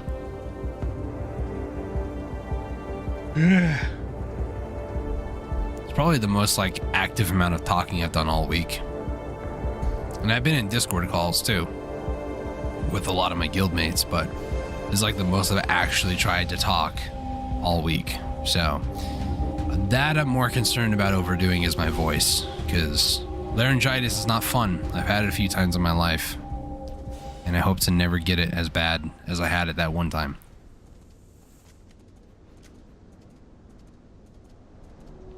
I don't know if somebody's here, but I'm about to freak them out. No, it doesn't look like anybody's here. Okay, I'm gonna be right on back. I'll be AFK, so bear with me.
Okay. I am back. Alright, so here's what we're gonna do. Contemplate life's decisions. Check. Secondly, we're gonna head out, and basically there's a rotation around here that used to be a scorpion rotation that I used to do. But nowadays there's other places that you can go to, so I did get some of these near a, like, A or maybe S ranks. Like some of these scorpions out here might actually be like A+, so...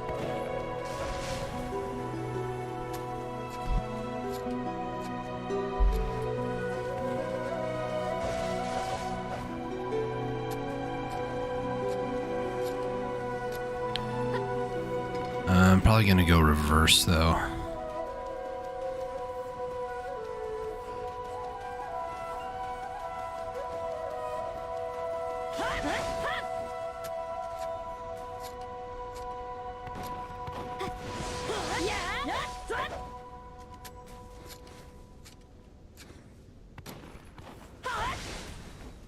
It's been a very long time since I've been out here, to be honest.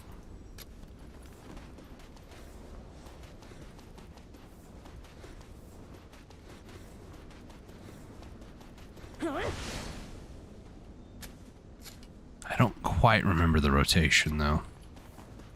Is there any more down here? Yes. Don't remember if there's any more further down. Or if that's just kind of a waste. What in the heck? Oh, there it is. I was like, it was just here. Where'd it go?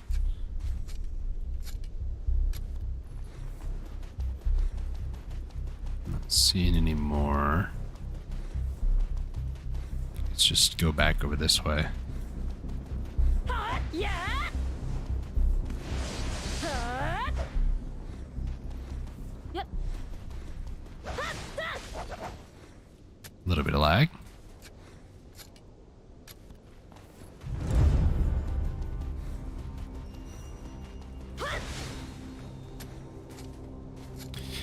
Like what I'm doing here used to be like one of the best Scorpion rotations in the game.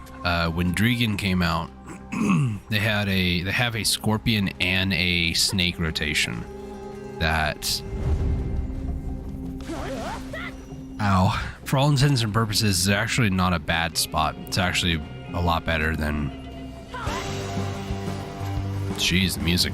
It's a lot better than like a good Scorpion rotation or a good Snake rotation, but it's both. So there's a give and take.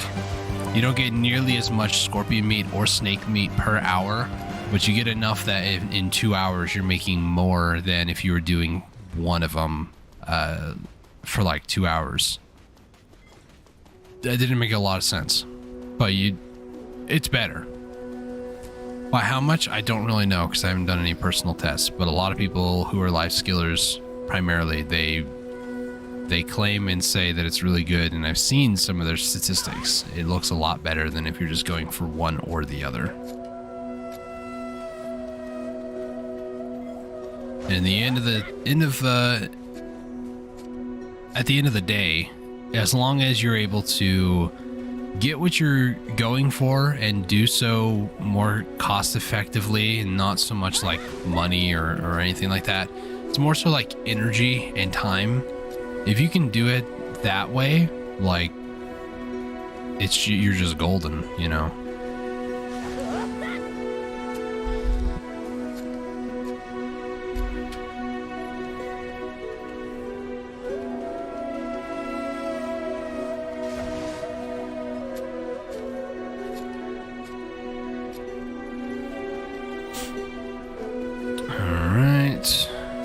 Desert Fox. Scorpion right there.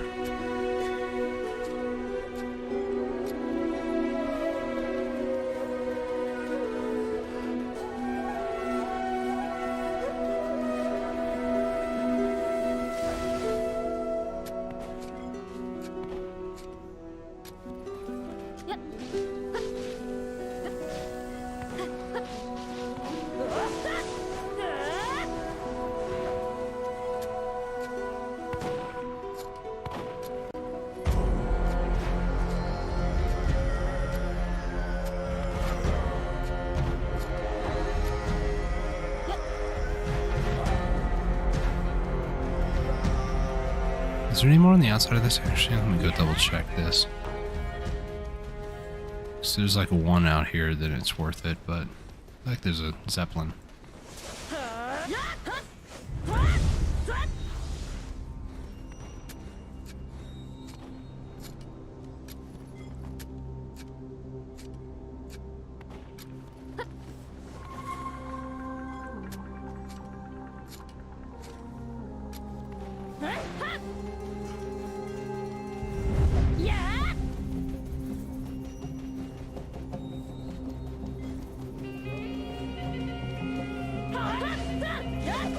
The range is so short.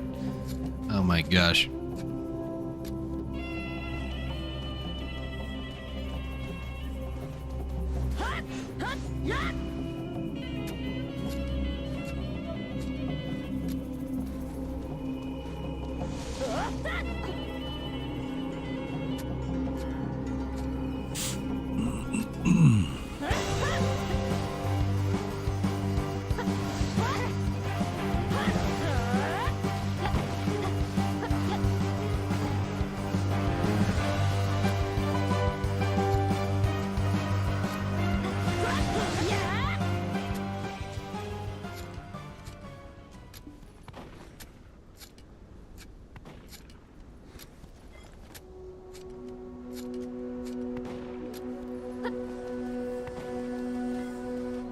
Ugh.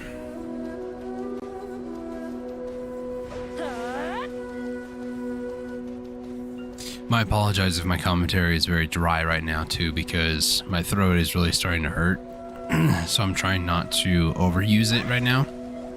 So my apologies if you just see me sitting here not really doing much, because to be honest, I'd much rather still be streaming and still be able to have the opportunity to stream versus just not being able to talk at all. So unless something really crazy happens, this is just kind of what I'm doing.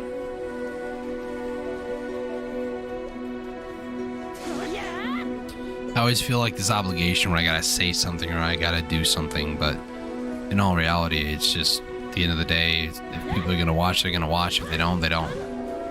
It's just that simple. Simpler said than perceived, but it's just one of the beauties of being undiscovered on YouTube. Even though, I mean, admittedly, 328 subscribers when I checked before the stream today, I mean, that's still like nothing to scoff at, especially being something that, you know, I don't put my own face in my own thumbnails. I don't really like do the whole YouTube thumbnail like system. I don't game it as much as a lot of other people do. But, you know, it's something that I'm sure if I were to, I'd probably get a lot more views and that sort of stuff, you know, like do like character thumbnail, I call them thumbnail assets, use my characters as some of the assets for my thumbnails, you know, that would generate more views or generate more, like, at least more impressions. But it's just one of those things that I just don't really consider a lot of the time, you know. Plus the other side too is I'm rather transparent when it comes to the title of my streams, like what I'm doing and that sort of stuff. Like, you know, this is a knowledge grind, this is an eco grind, this is what we do, you know, this is how we get higher eco rating. And it's not pretty, it's not easy. It definitely is, sometimes doesn't really feel worth it, but you know, it in the end it will, question mark.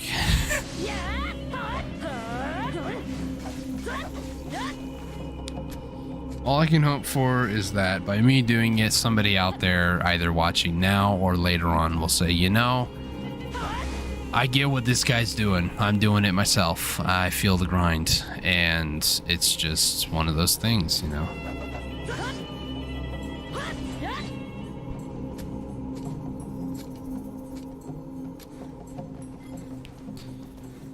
So it is one of those things that whether you're dealing with it as well in the game, I hope to provide some sort of either commentary or just some sort of, you know, we've all kind of been there, you know. If your grind in Black Desert has led you to watching this video or this stream at this exact moment in time, or, you know, sometime down the road when it becomes like a VOD, if you're watching this much later, I do appreciate you. Thank you. And just know that we all have kind of been there, you know. We've all had to get geared up to pen and, you know, pen boss grade gear, and then starting to get like the Fallen God stuff. And how much the game will change in the next 10 years, I don't really know. If even half the content that they promise that they're going to bring out is implemented in the game, it's going to change quite a bit, I would say. But they're postponing the Magnus for 1 week. So, you know, there's that. So I'm just really excited that, you know, when they started like, oh, you know, we're going to do this October 12th, and every single loading screen has been the Magnus October 12th. And then now all of a sudden it's like, I think it was today or yesterday, they were just like, oh, we had to postpone the Magnus event. And it's like, well, that's exciting. Why have you guys been teasing it for 2 weeks now, you know? But I knew at some point, if you've been playing the game for, I'd say like a year, you'll catch on real quick that they always postpone things. Whether for the better or not, I don't know. But it's being postponed. I don't know much about it other than that. Maybe some stuff is not exactly ready.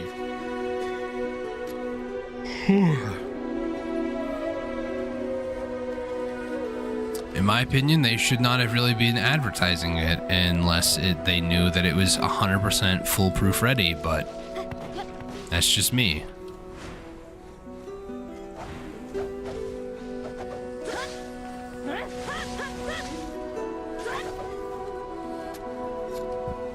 I don't know.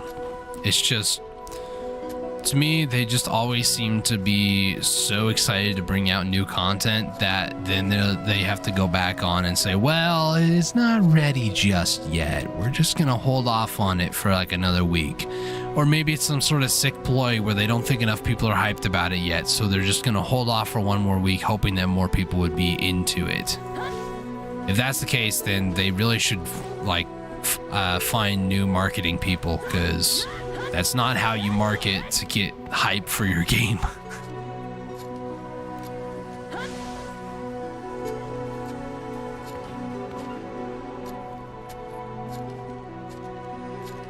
All right.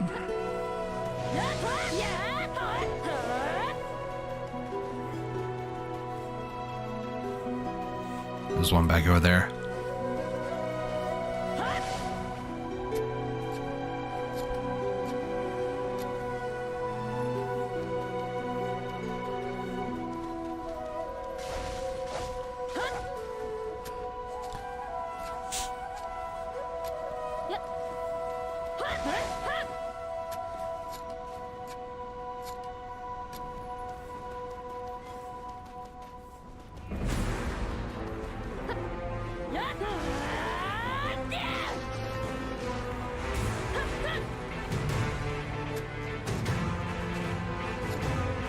That one scorpion over there just doesn't care.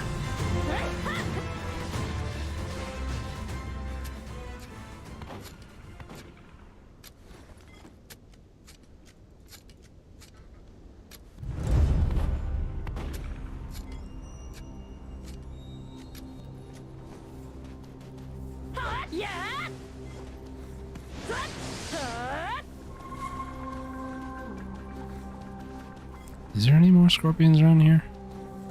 I don't think there is. It's just the one up over here. It's been a hot minute since I did this rotation, and I'm doing it backwards, so.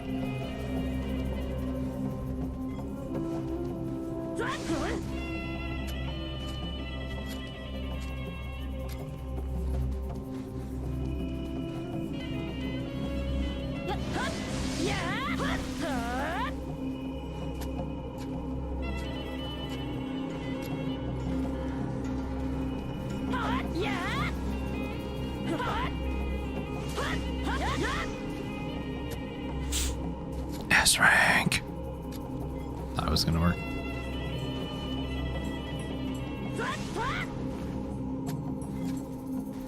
I don't know about you guys, and I'm sure it's intentional by the artist who did the songs, but that like wind instrument that you just heard, go back if you have the chance to and you want to listen to it. But it's like the snake charmer's instrument. So typical or stereotypical at this point for like desert areas.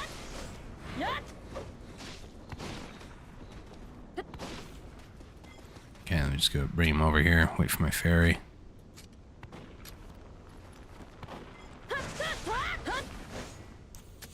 That sound though, to kind of go back to that like snake instrument, it sounds really.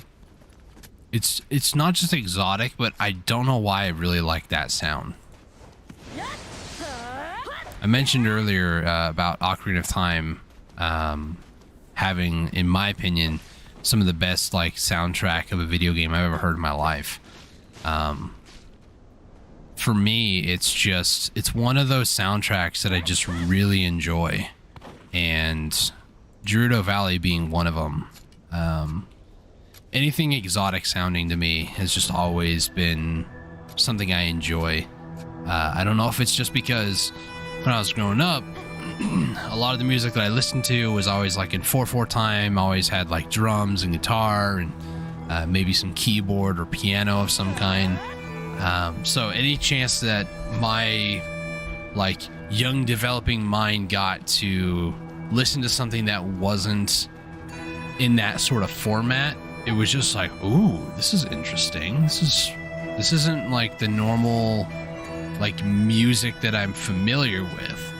And getting in different soundscapes, listening to different types of music, like the Metroid franchise was just, it was so just, oh man. the different type of music that I was exposed to, mainly through video games, was mind-opening, if that makes sense. I was able to think about music very differently, and the different concepts behind music that, because of some of those games like Metroid, that if I didn't play, I just never would have had that same sort of like realization.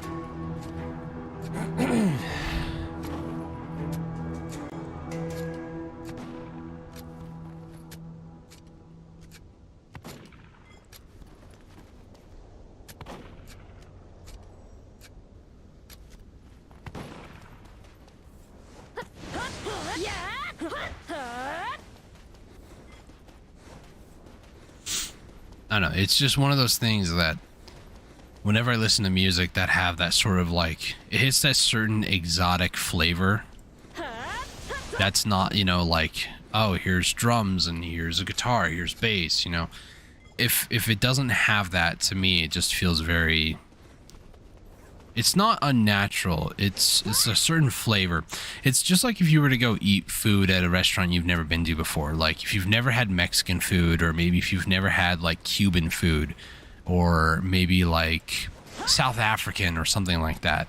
Something that's kind of the same thing, but it's got its own flavor. Like Cuban is very different from Mexican food, despite them being very close, Mexico and Cuba, geographically. And same thing with places like Asian food. You know, you can have Chinese food, or you can have Japanese food, Taiwanese, Thailand. There's all these different flavors of the same type of food. It's the same way with music. They all have their own similar type of instrumentation, similar ways of approaching music, and the same like 4/4, same keys, different, you know, major and minor chords and that sort of stuff. They all play very similarly the same type of notes. That is, if they're not in just intonation. They're in equal temperament, I believe it is. Flexing a little bit of my knowledge, but watch me be absolutely wrong, so, you know. I just know that just intonation, I believe, is like... Is that right? I don't remember. One of them is like how notes appear in nature, which is not exactly, you know, proper, as we call it. Like a C to a D note is technically, there's like certain cents to it. It's like 93 cents, and then the other one's like 180 something cents. It's not like 100 and then 200 like we know it to be. If you're very confused by any of this, just look it up in your spare time. It'll make a lot more sense. Like just intonation, or I think it's just intonation and something else. I can't remember what the other one is. Maybe just intonation isn't right. I want to say it's equal temperament and just intonation, but I could be wrong on that. Anyways, getting stuck up on the wrong things. Listening to music that doesn't really make a lot of sense melodically or even harmoniously, to me, that's always been something that it just feels good to me. There's beauty in the chaos. There's a meaning behind it all, despite it may not seem or feel like it, you know.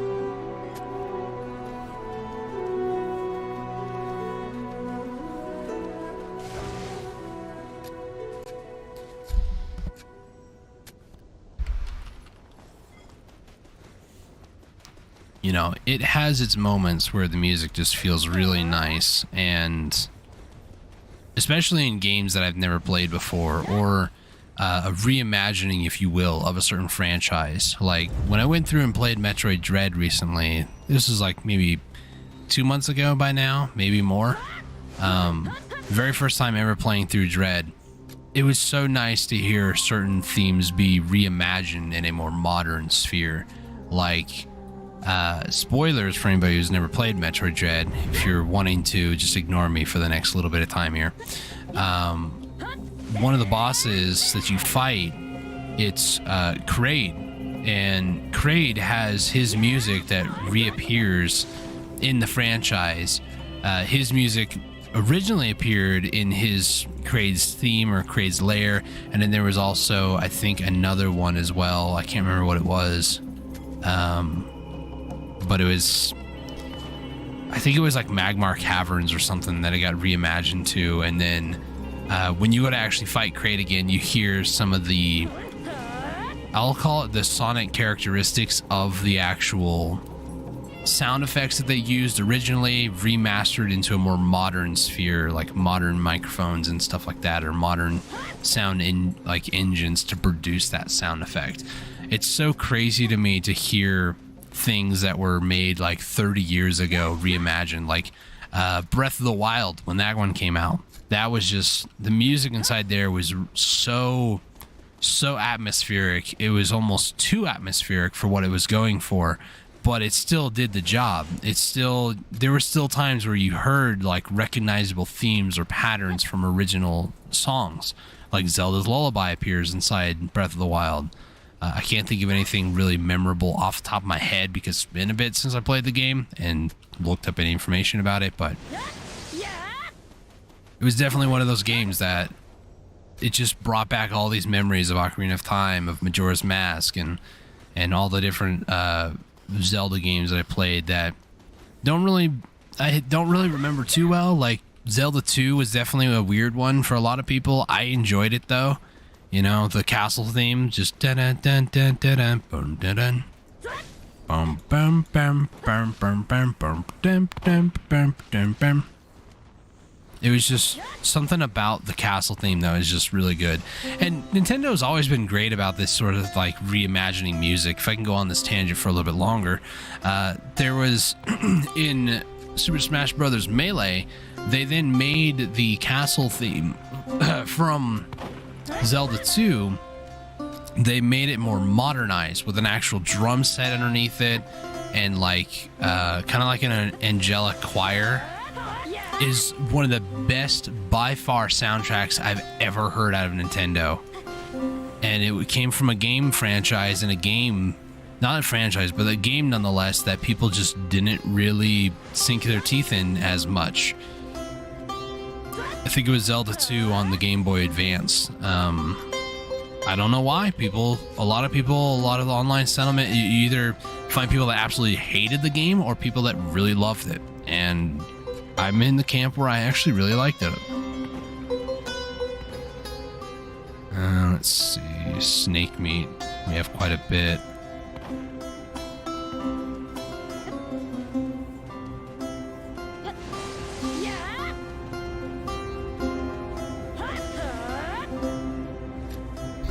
So, as far as it is for me, I've always enjoyed music like that I've just kind of like reimagined them into more modern devices, modern microphones. Trying to think of other games that did that I really enjoyed.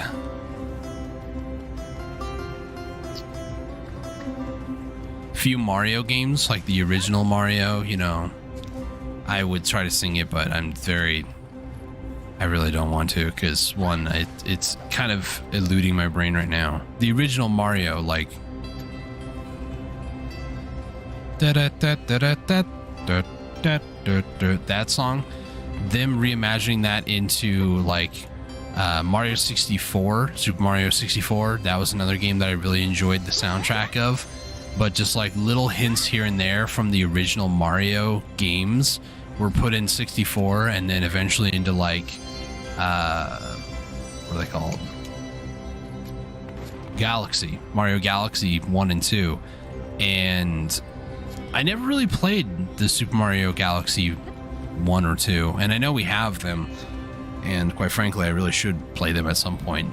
If you guys are interested in that, let me know, because I wouldn't mind doing them on stream, to be honest with you, because I've never played any of the Galaxy games, and I think that would be a lot of fun to do. But I've watched my younger brother and his friend John play them, actually, out at John's house when he used to live here. He actually had Super Mario Galaxy 1, and they would kind of like take turns playing as Mario or the second player, which would just gather all the star bits.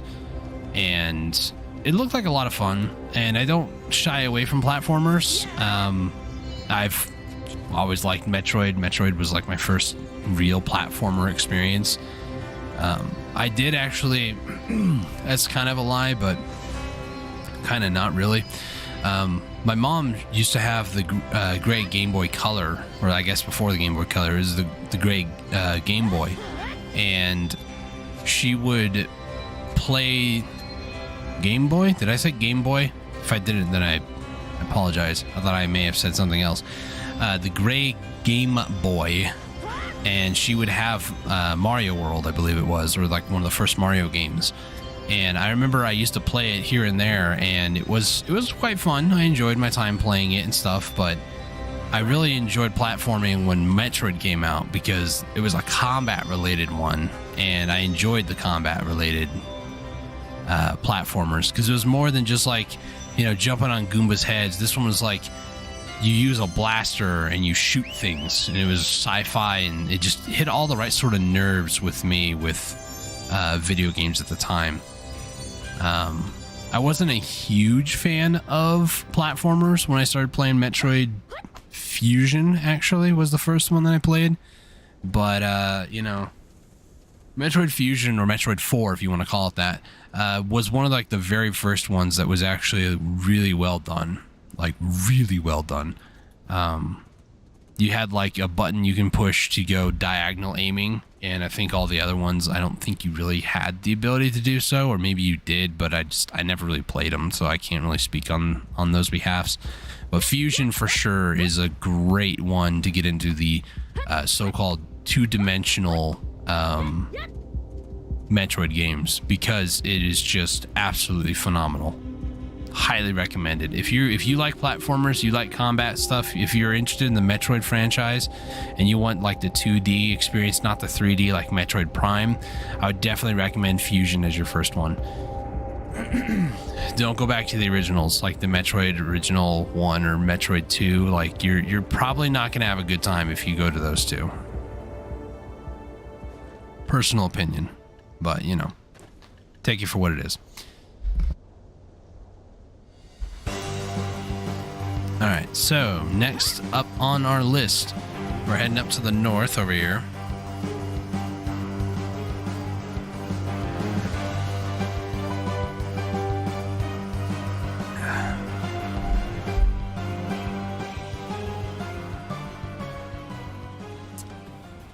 Up over this way, we're going to find normal desert scorpions and those giant creatures over there. These giant stone mountain turtle creature things, which I don't have any knowledge on, and they are not harvestable. So once I kill them, that is the only chance I get.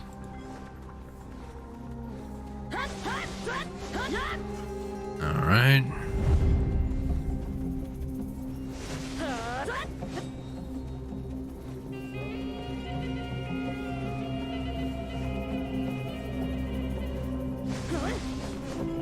One of my guildmates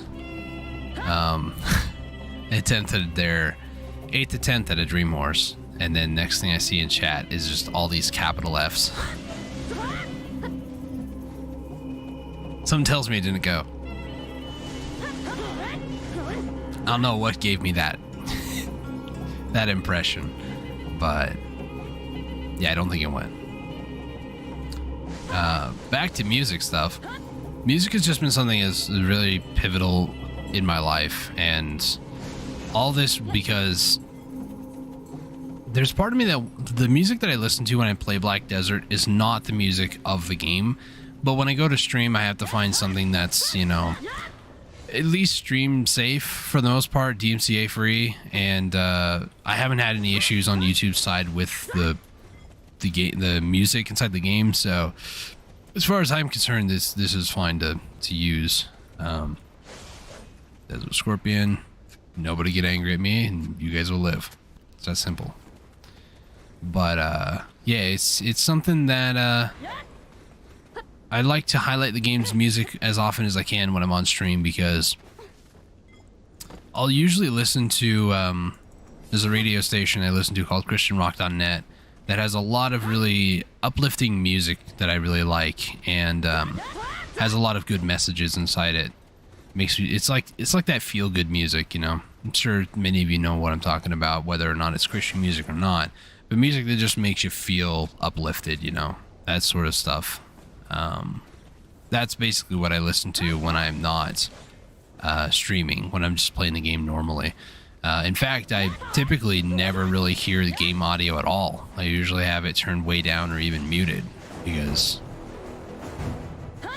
it's not to say the music is bad or the game audio is bad. It's just if I was listening to it all the time, it's definitely going to be something that I get desensitized to. So at the very least, if I don't listen to it when I'm not streaming, when I go to actually play the game and stream it, then it's not as bad.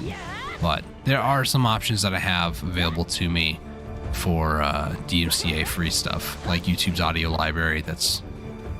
I think I've heard every single song at least once.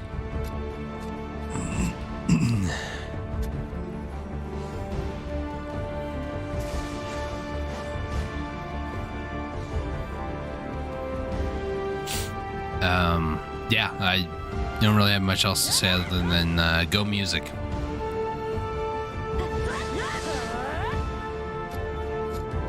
You're the toxic ones, yeah.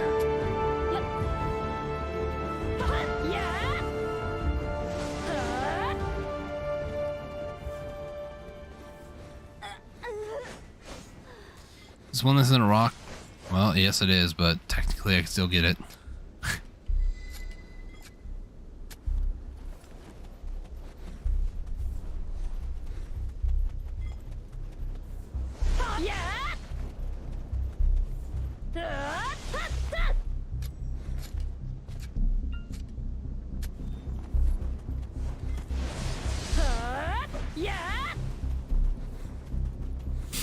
Alright. I never attacked these like giant stone turtle creatures the whole time that I would ever go here to get scorpion meat. Like, this is kind of the rotation that I would do, but I would never battle these things. I would just leave them alone. Occasionally I'd lure one because it would just aggro toward me, and then I would just leave it alone.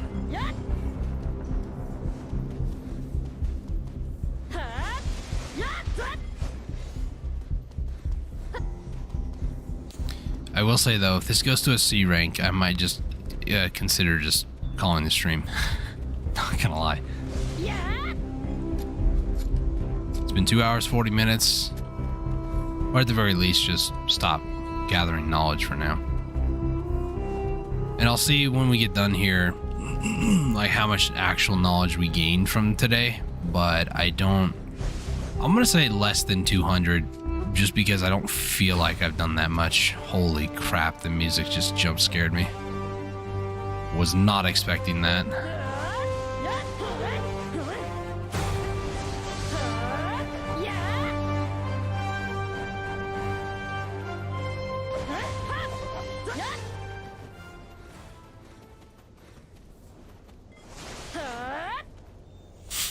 Alright, next one's over there. Little scorpion. And then we hit that guy up, go back up north, and then there should be a few more turtle dragons in that direction. There's one there.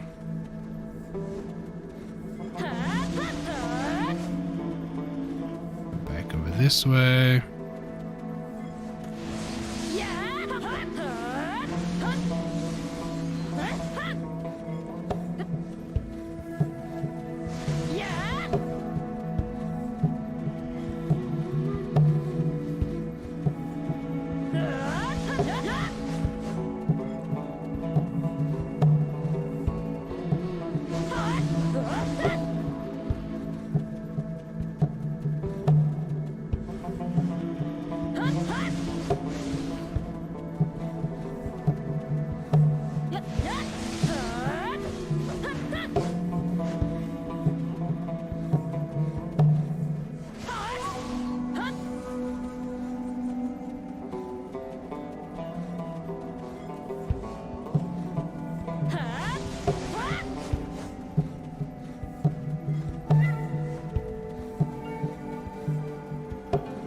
$200 energy. We've actually gotten through quite a bit of energy today.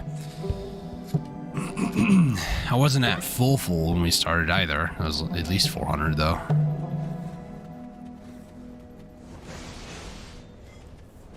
Still nothing.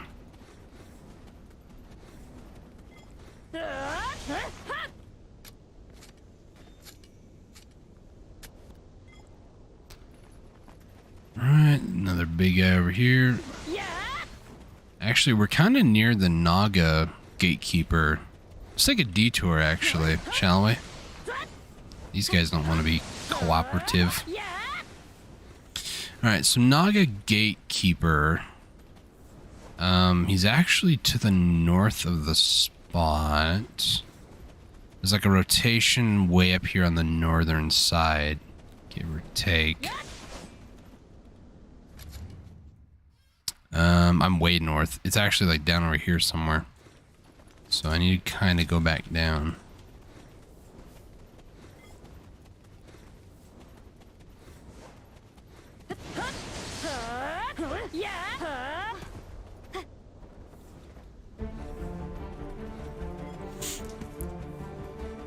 Try to climb this mountain here. I kind of want to see what they've actually changed. Okay, so the gatekeeper is like somewhere where my crosshair is, somewhere down over there. Oh, well, sheath the sword.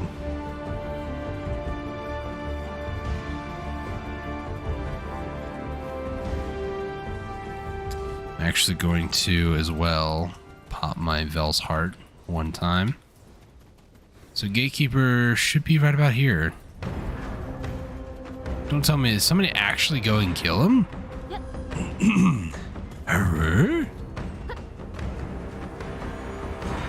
He's usually like right here.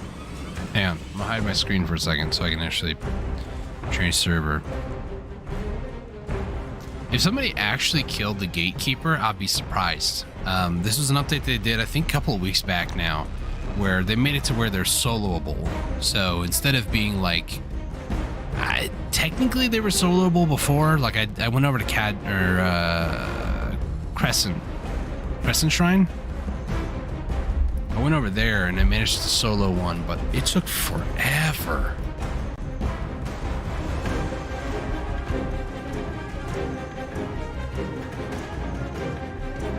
I'm stuck in the loading screen.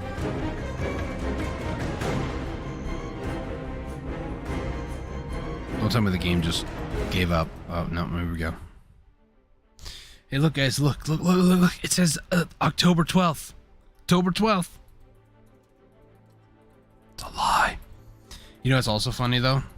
Look what it says at the bottom. You guys can't, can you? Well, alright. Let me just make sure the bell thing doesn't go off. Doxing me. I don't even see it. The tooltip at the bottom said, try out the new gatekeepers in Valencia. And of course, once you know it, there's no gatekeeper. I'll try one other server. It's mainly my guild servers, but you know, we're not going to talk about that.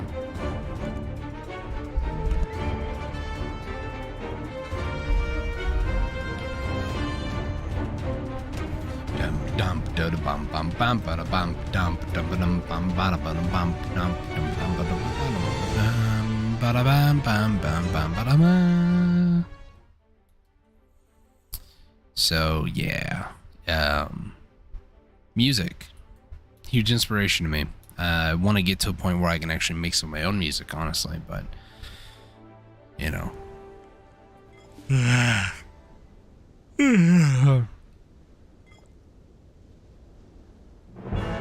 Ah, found one.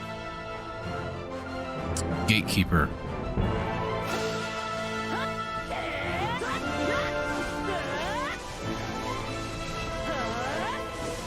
Strongly recommend you join a party. Yeah, right.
Probably should have run over to the nearby mobs and like killed some so I can get BSR.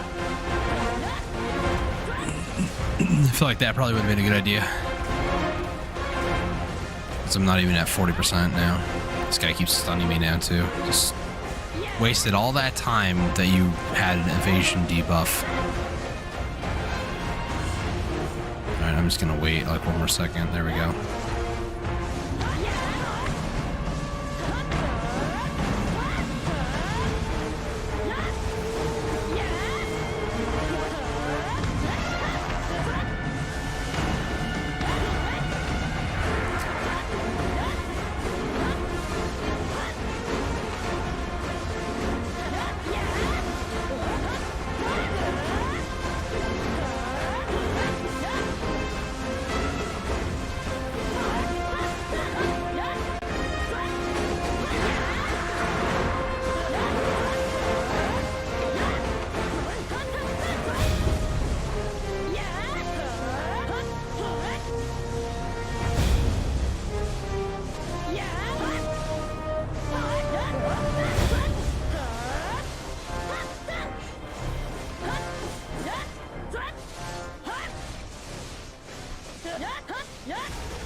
Slow. No, stop it. It debuffs me for 10 seconds. My gosh. Hold on. I hit that elixir.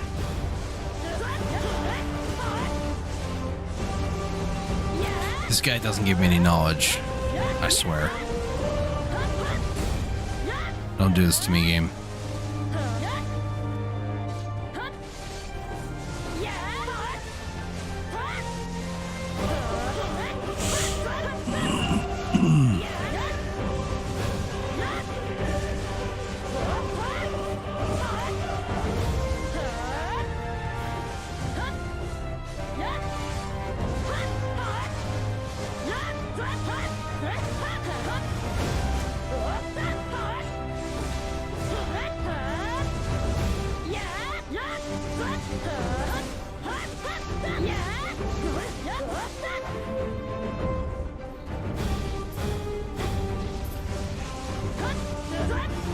I was just so I can get more Black Spirit's Rage. I don't want to de-aggro this guy, because if I do, it might actually... He might, like, recover his HP and stuff, and I don't want to do that.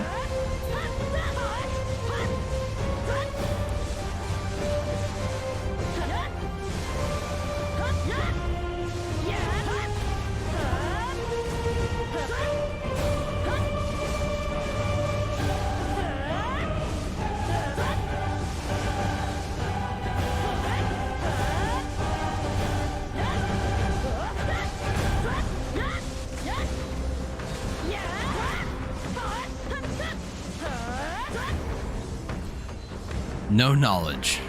Alright, sick.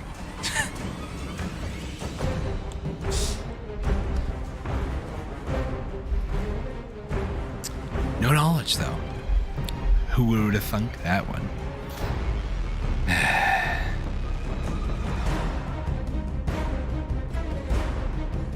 It's like 3 million silver for that. Really? Nah.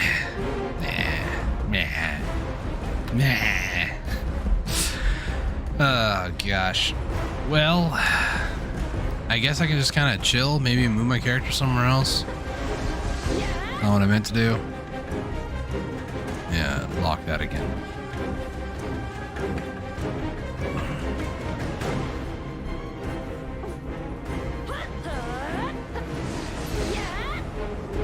Oh no, I got the hiccups.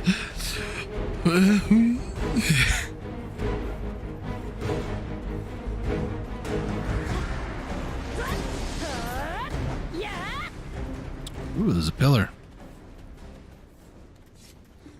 Yep.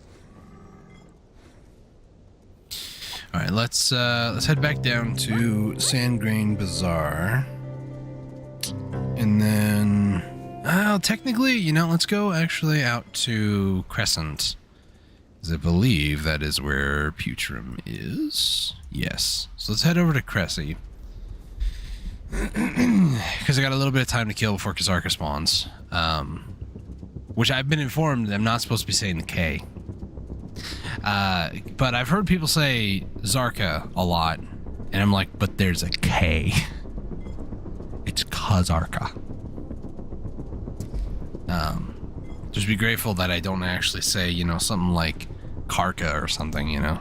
It's Kazaka.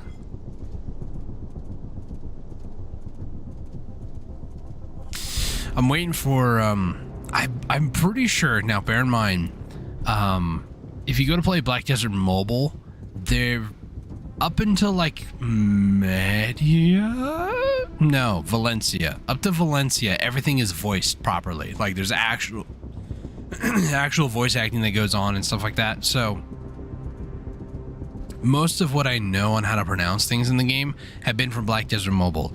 I am 99% convinced that they were saying Kazarka as well. I could be wrong, but I'm like 99% certain they were saying Kazarka. So I just find it funny because technically Black Desert Online, or Black Desert now, they don't really have a lot of voicing for like the early parts of the game now. They're getting there. You know, they recently redid the Balanos story. Like even Balanos, you can say it in multiple different ways. It's like potato, you know, Balanos or Balinos. I've heard something like one person say Balinos, and I'm like, what?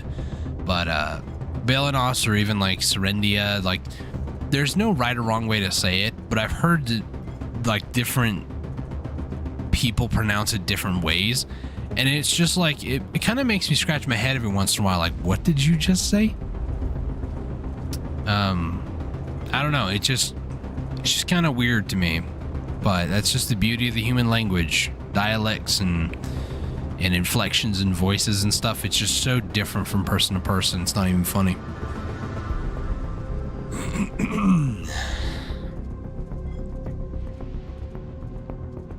Blue whale and Calphion, like Calphion, Calphionian, like it's kind of weird to me, but it's just how things, like the different inflections and different ways to pronounce things, or my favorite way to say it, pronounce things or pronounce things. There's a proper pronunciation or a proper pronunciation, however you want to say it. But there is Inuit, so I would assume it's pronunciation. Also, I'm actually going to call that on the boss hunting Discord. Give me a second, actually. Where's it at? Did they get rid of whale? No.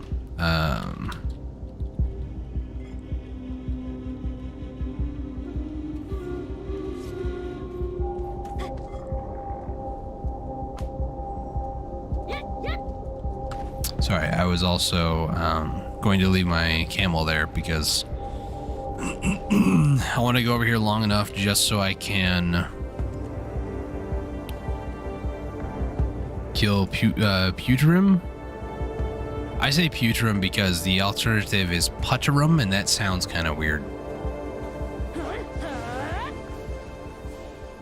I err on the side of caution, mainly for stream's sake. And so that way I can't be misinterpreted, but, you know, that's still part of life.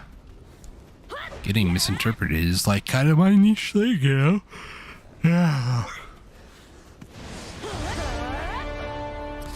Oh, also, while we're here, what the heck is a sand tower? Is that what they're called here?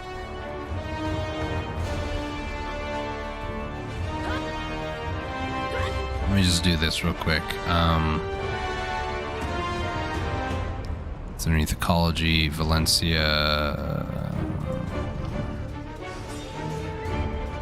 Where is it? Creatures. No. Where would it be? Sawmills, that's what they are. The heck is this thing?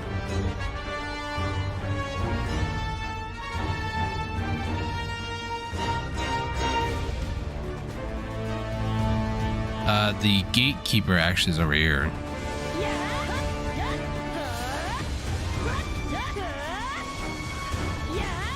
I've killed him a few times, but I'm not gonna deal with it right now.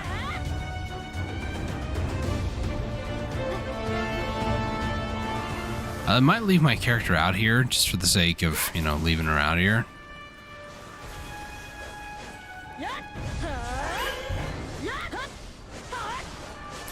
My guild leader for a while actually spent a lot of time out here because he was getting like a ton of crescent rings. He got like 3 of them to Tet as well, which was just insane luck, insane RNG.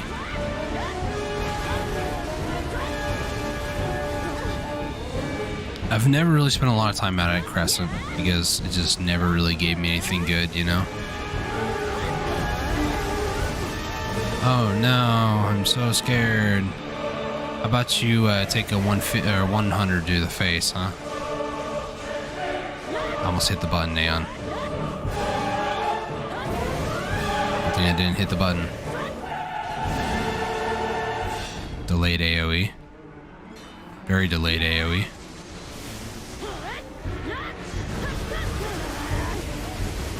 So it is interruptible, that's good to know.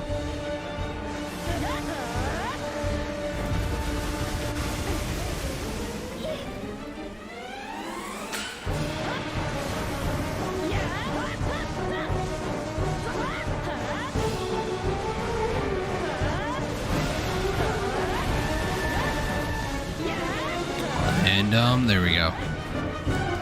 Let me try to find these sand tower things, because I don't know where the heck where the heck they're at.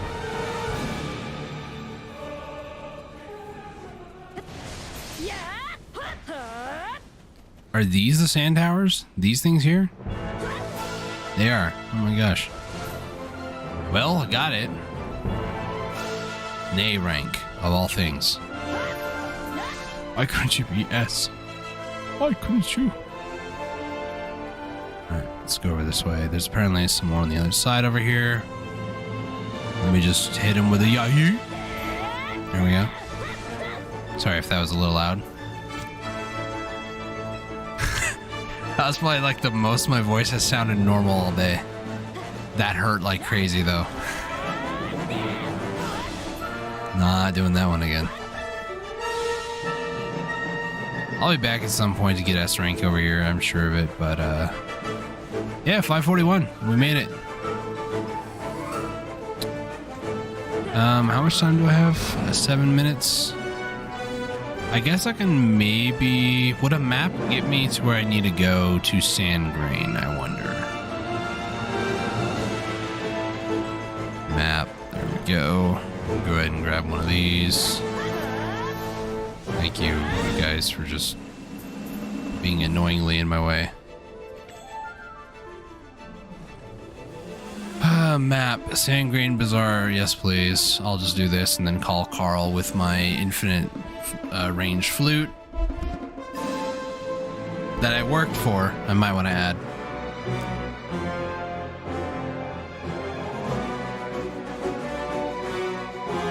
You can buy an infinite range one, the Celestia's Horn. I bought a permanent flute. It was during one of the sales where they had like different packs were on sale, It was right before Cacao no longer like published the game, and I spent 30 days just about getting the ingredients for it, so I did earn it. I didn't just throw money at the game. And I kind of wish I could make more than one, because I don't think I can sell it. Can I? No, it's character bound. I kind of wish that this wasn't character bound, and then they allowed you to make more, because I would love to have one on a second character, but whatever.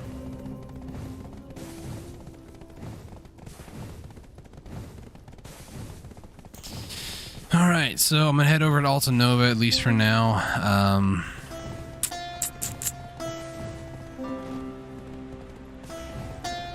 And then I'm gonna hop on my Kazarka alt. Kazaka. And then we're gonna go from there.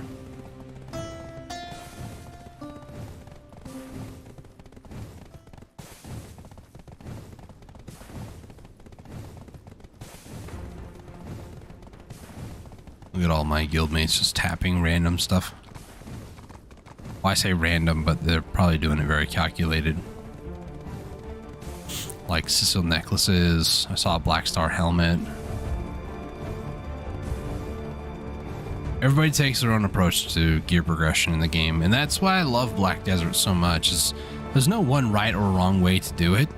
There is more of an efficient way to do things for sure, but there's no like right or wrong way. You know, if you want to go like Pen Black Star, be my guest. It'll probably be an absolute, you know, it'll be a hard time, I'll say, to keep things rather clean, but it's yeah, there you go. Try Black Star helmet. Nice. Realistically, a Pen Black Star, I don't know if it's better than a C20. I want to say that it would be, especially if you can get the Spectres, like the Obsidian on it. But I personally just went with Pen boss grade stuff. Also, there's a guildless person sitting right here. What is her name? Gem Bottom. Here, take a guild invite. I'm Dee, the storage keeper. You can even store your worries here. Let me throw all this stuff into my central market. Gaffris, the scroll, the memfrag. And then what can I take those out? Oh, I did get an extra box. Let's see. Oh, got a Ring of Crescent Guardian. Nice. Welcome. I'm Dee. I'm kind. And then I have a lot of this stuff to kind of sell. Not just kind of, but have to get rid of at some point. To repair things, and then I'm going to just sell stuff to storage. It's fine. There are Yona fragments that I have, and then also some Black Spirit Screed, which, by the way, Dark Spirit Screed rather. These you can turn in for aura for bosses. I didn't know that. I guess I just don't pay attention to it. I have 239, and realistically, I need Karanda fragments because I am trying to do horse gear. A person in my guild, he recently has been trying to go and do horse gear as well, because his horse doesn't have like good gear, and I'll be honest, mine doesn't either. But I also am just like, I don't really care, to be honest with you. A lot of people will probably be mad at me for not doing stuff with horses in the game. I just don't do much of anything with the horses, and I'm not even ashamed of it. But one of the things that you need is, for the set that I'm going for, is Wind Spirit Stone fragments. And the set I'm going for is the Wind set right here. So I need 150 latent aura. Right now, I believe I have 89. So 150 minus 89, it's going to be 61. And then the Dark Spirit's Greed over here, it's three of them for one. So 61 times by 3, I need 183 for the Karana auras that I would need right now. So I think, as far as it is, I'm looking at the other stuff, like Supreme Cooking Utensil, that'd be kind of nice. Alchemy Tool, that'd be kind of nice too. Item Collection, Increased Scroll, those would be really nice, but not too concerned about that.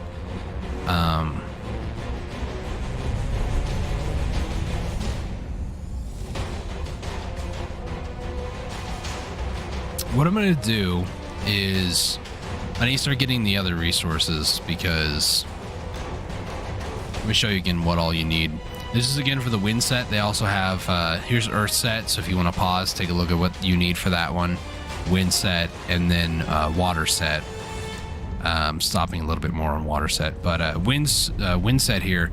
This one, the Supreme Hard Hide and the Supreme Soft Hide, it needs leather glaze for both of those. Leather glaze is going to need Trace of Ascension, and the Hard Hide, this is again just the exact number.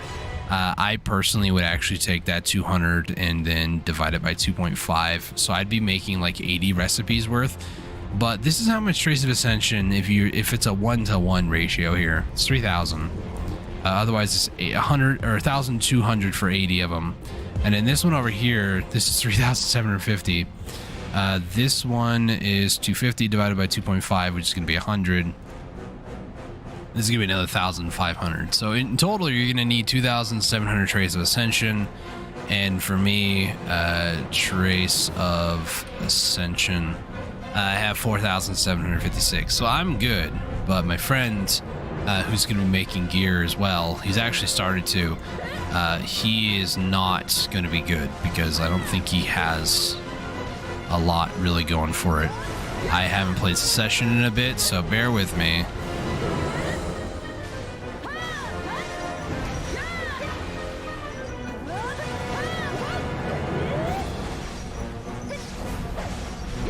It's all three, there we go.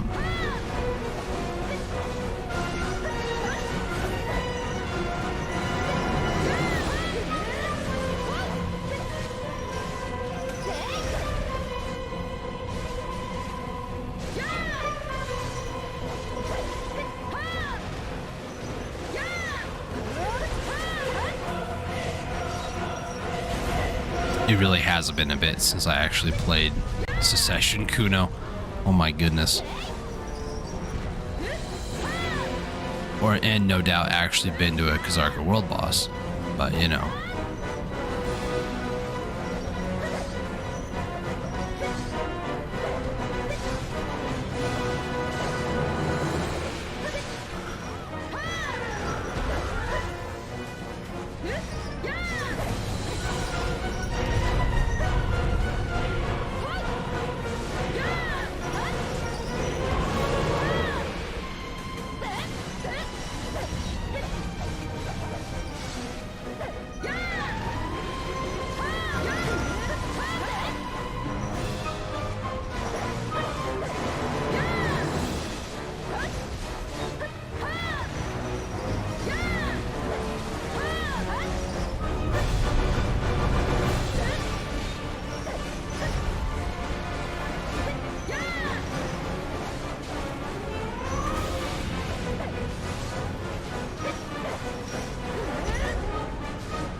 I'm butchering a little bit of the combo, but it's still kind of there.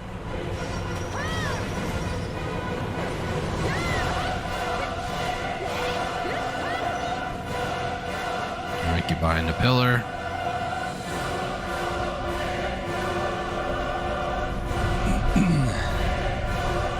Didn't realize I was in the wrong scene there. Nothing was crazy in chat though, so we're good on that front.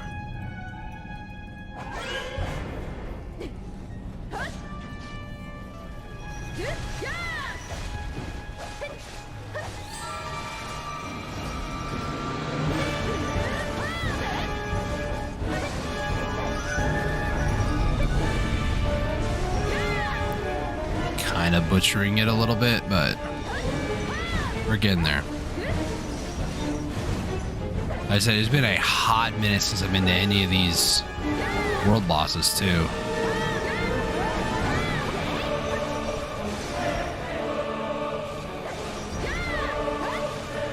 I'm noticing something different, and I can't tell if it's just like a me thing or if it's just like the game being kind of weird. Oh, excuse me. I've noticed the last 2 times that I've actually like tried to block jump going to the side like this, my character just like, did you guys see that? She kind of like continued to move. That was really weird.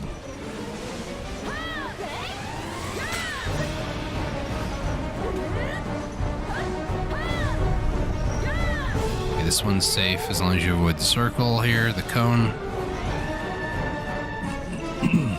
Where's he doing the cone? Probably on me. No, not on me. Okay, good.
Comes the last AoE here in a second.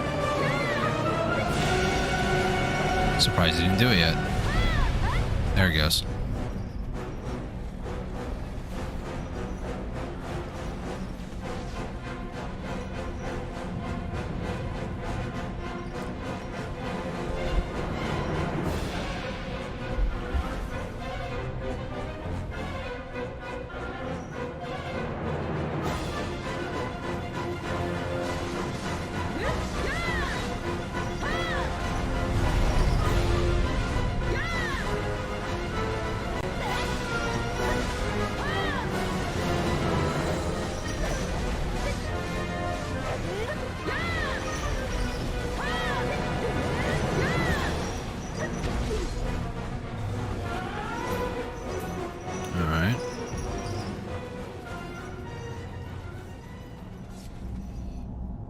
Alright, that wasn't too bad.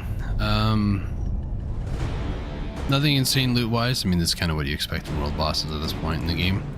400 seals, though. That's actually a high number, to be honest. I don't recall getting 4 from Kazarka very often, anyways.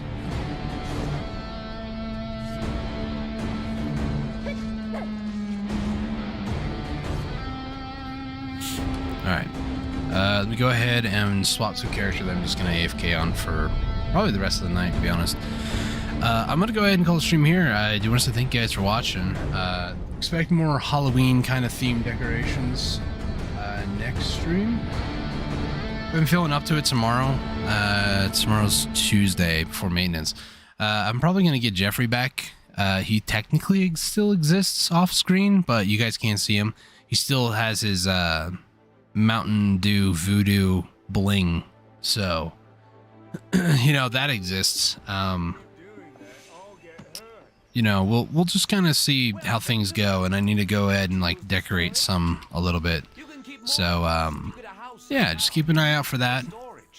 Trying to think if there's anything else I'm missing. It's good to be back. I know that I didn't really stream a whole lot this last week, and I do apologize about that, but again, there's not much you can really do when you get sick, so just trying to take it as easy as possible and not try to worry too much about the little things.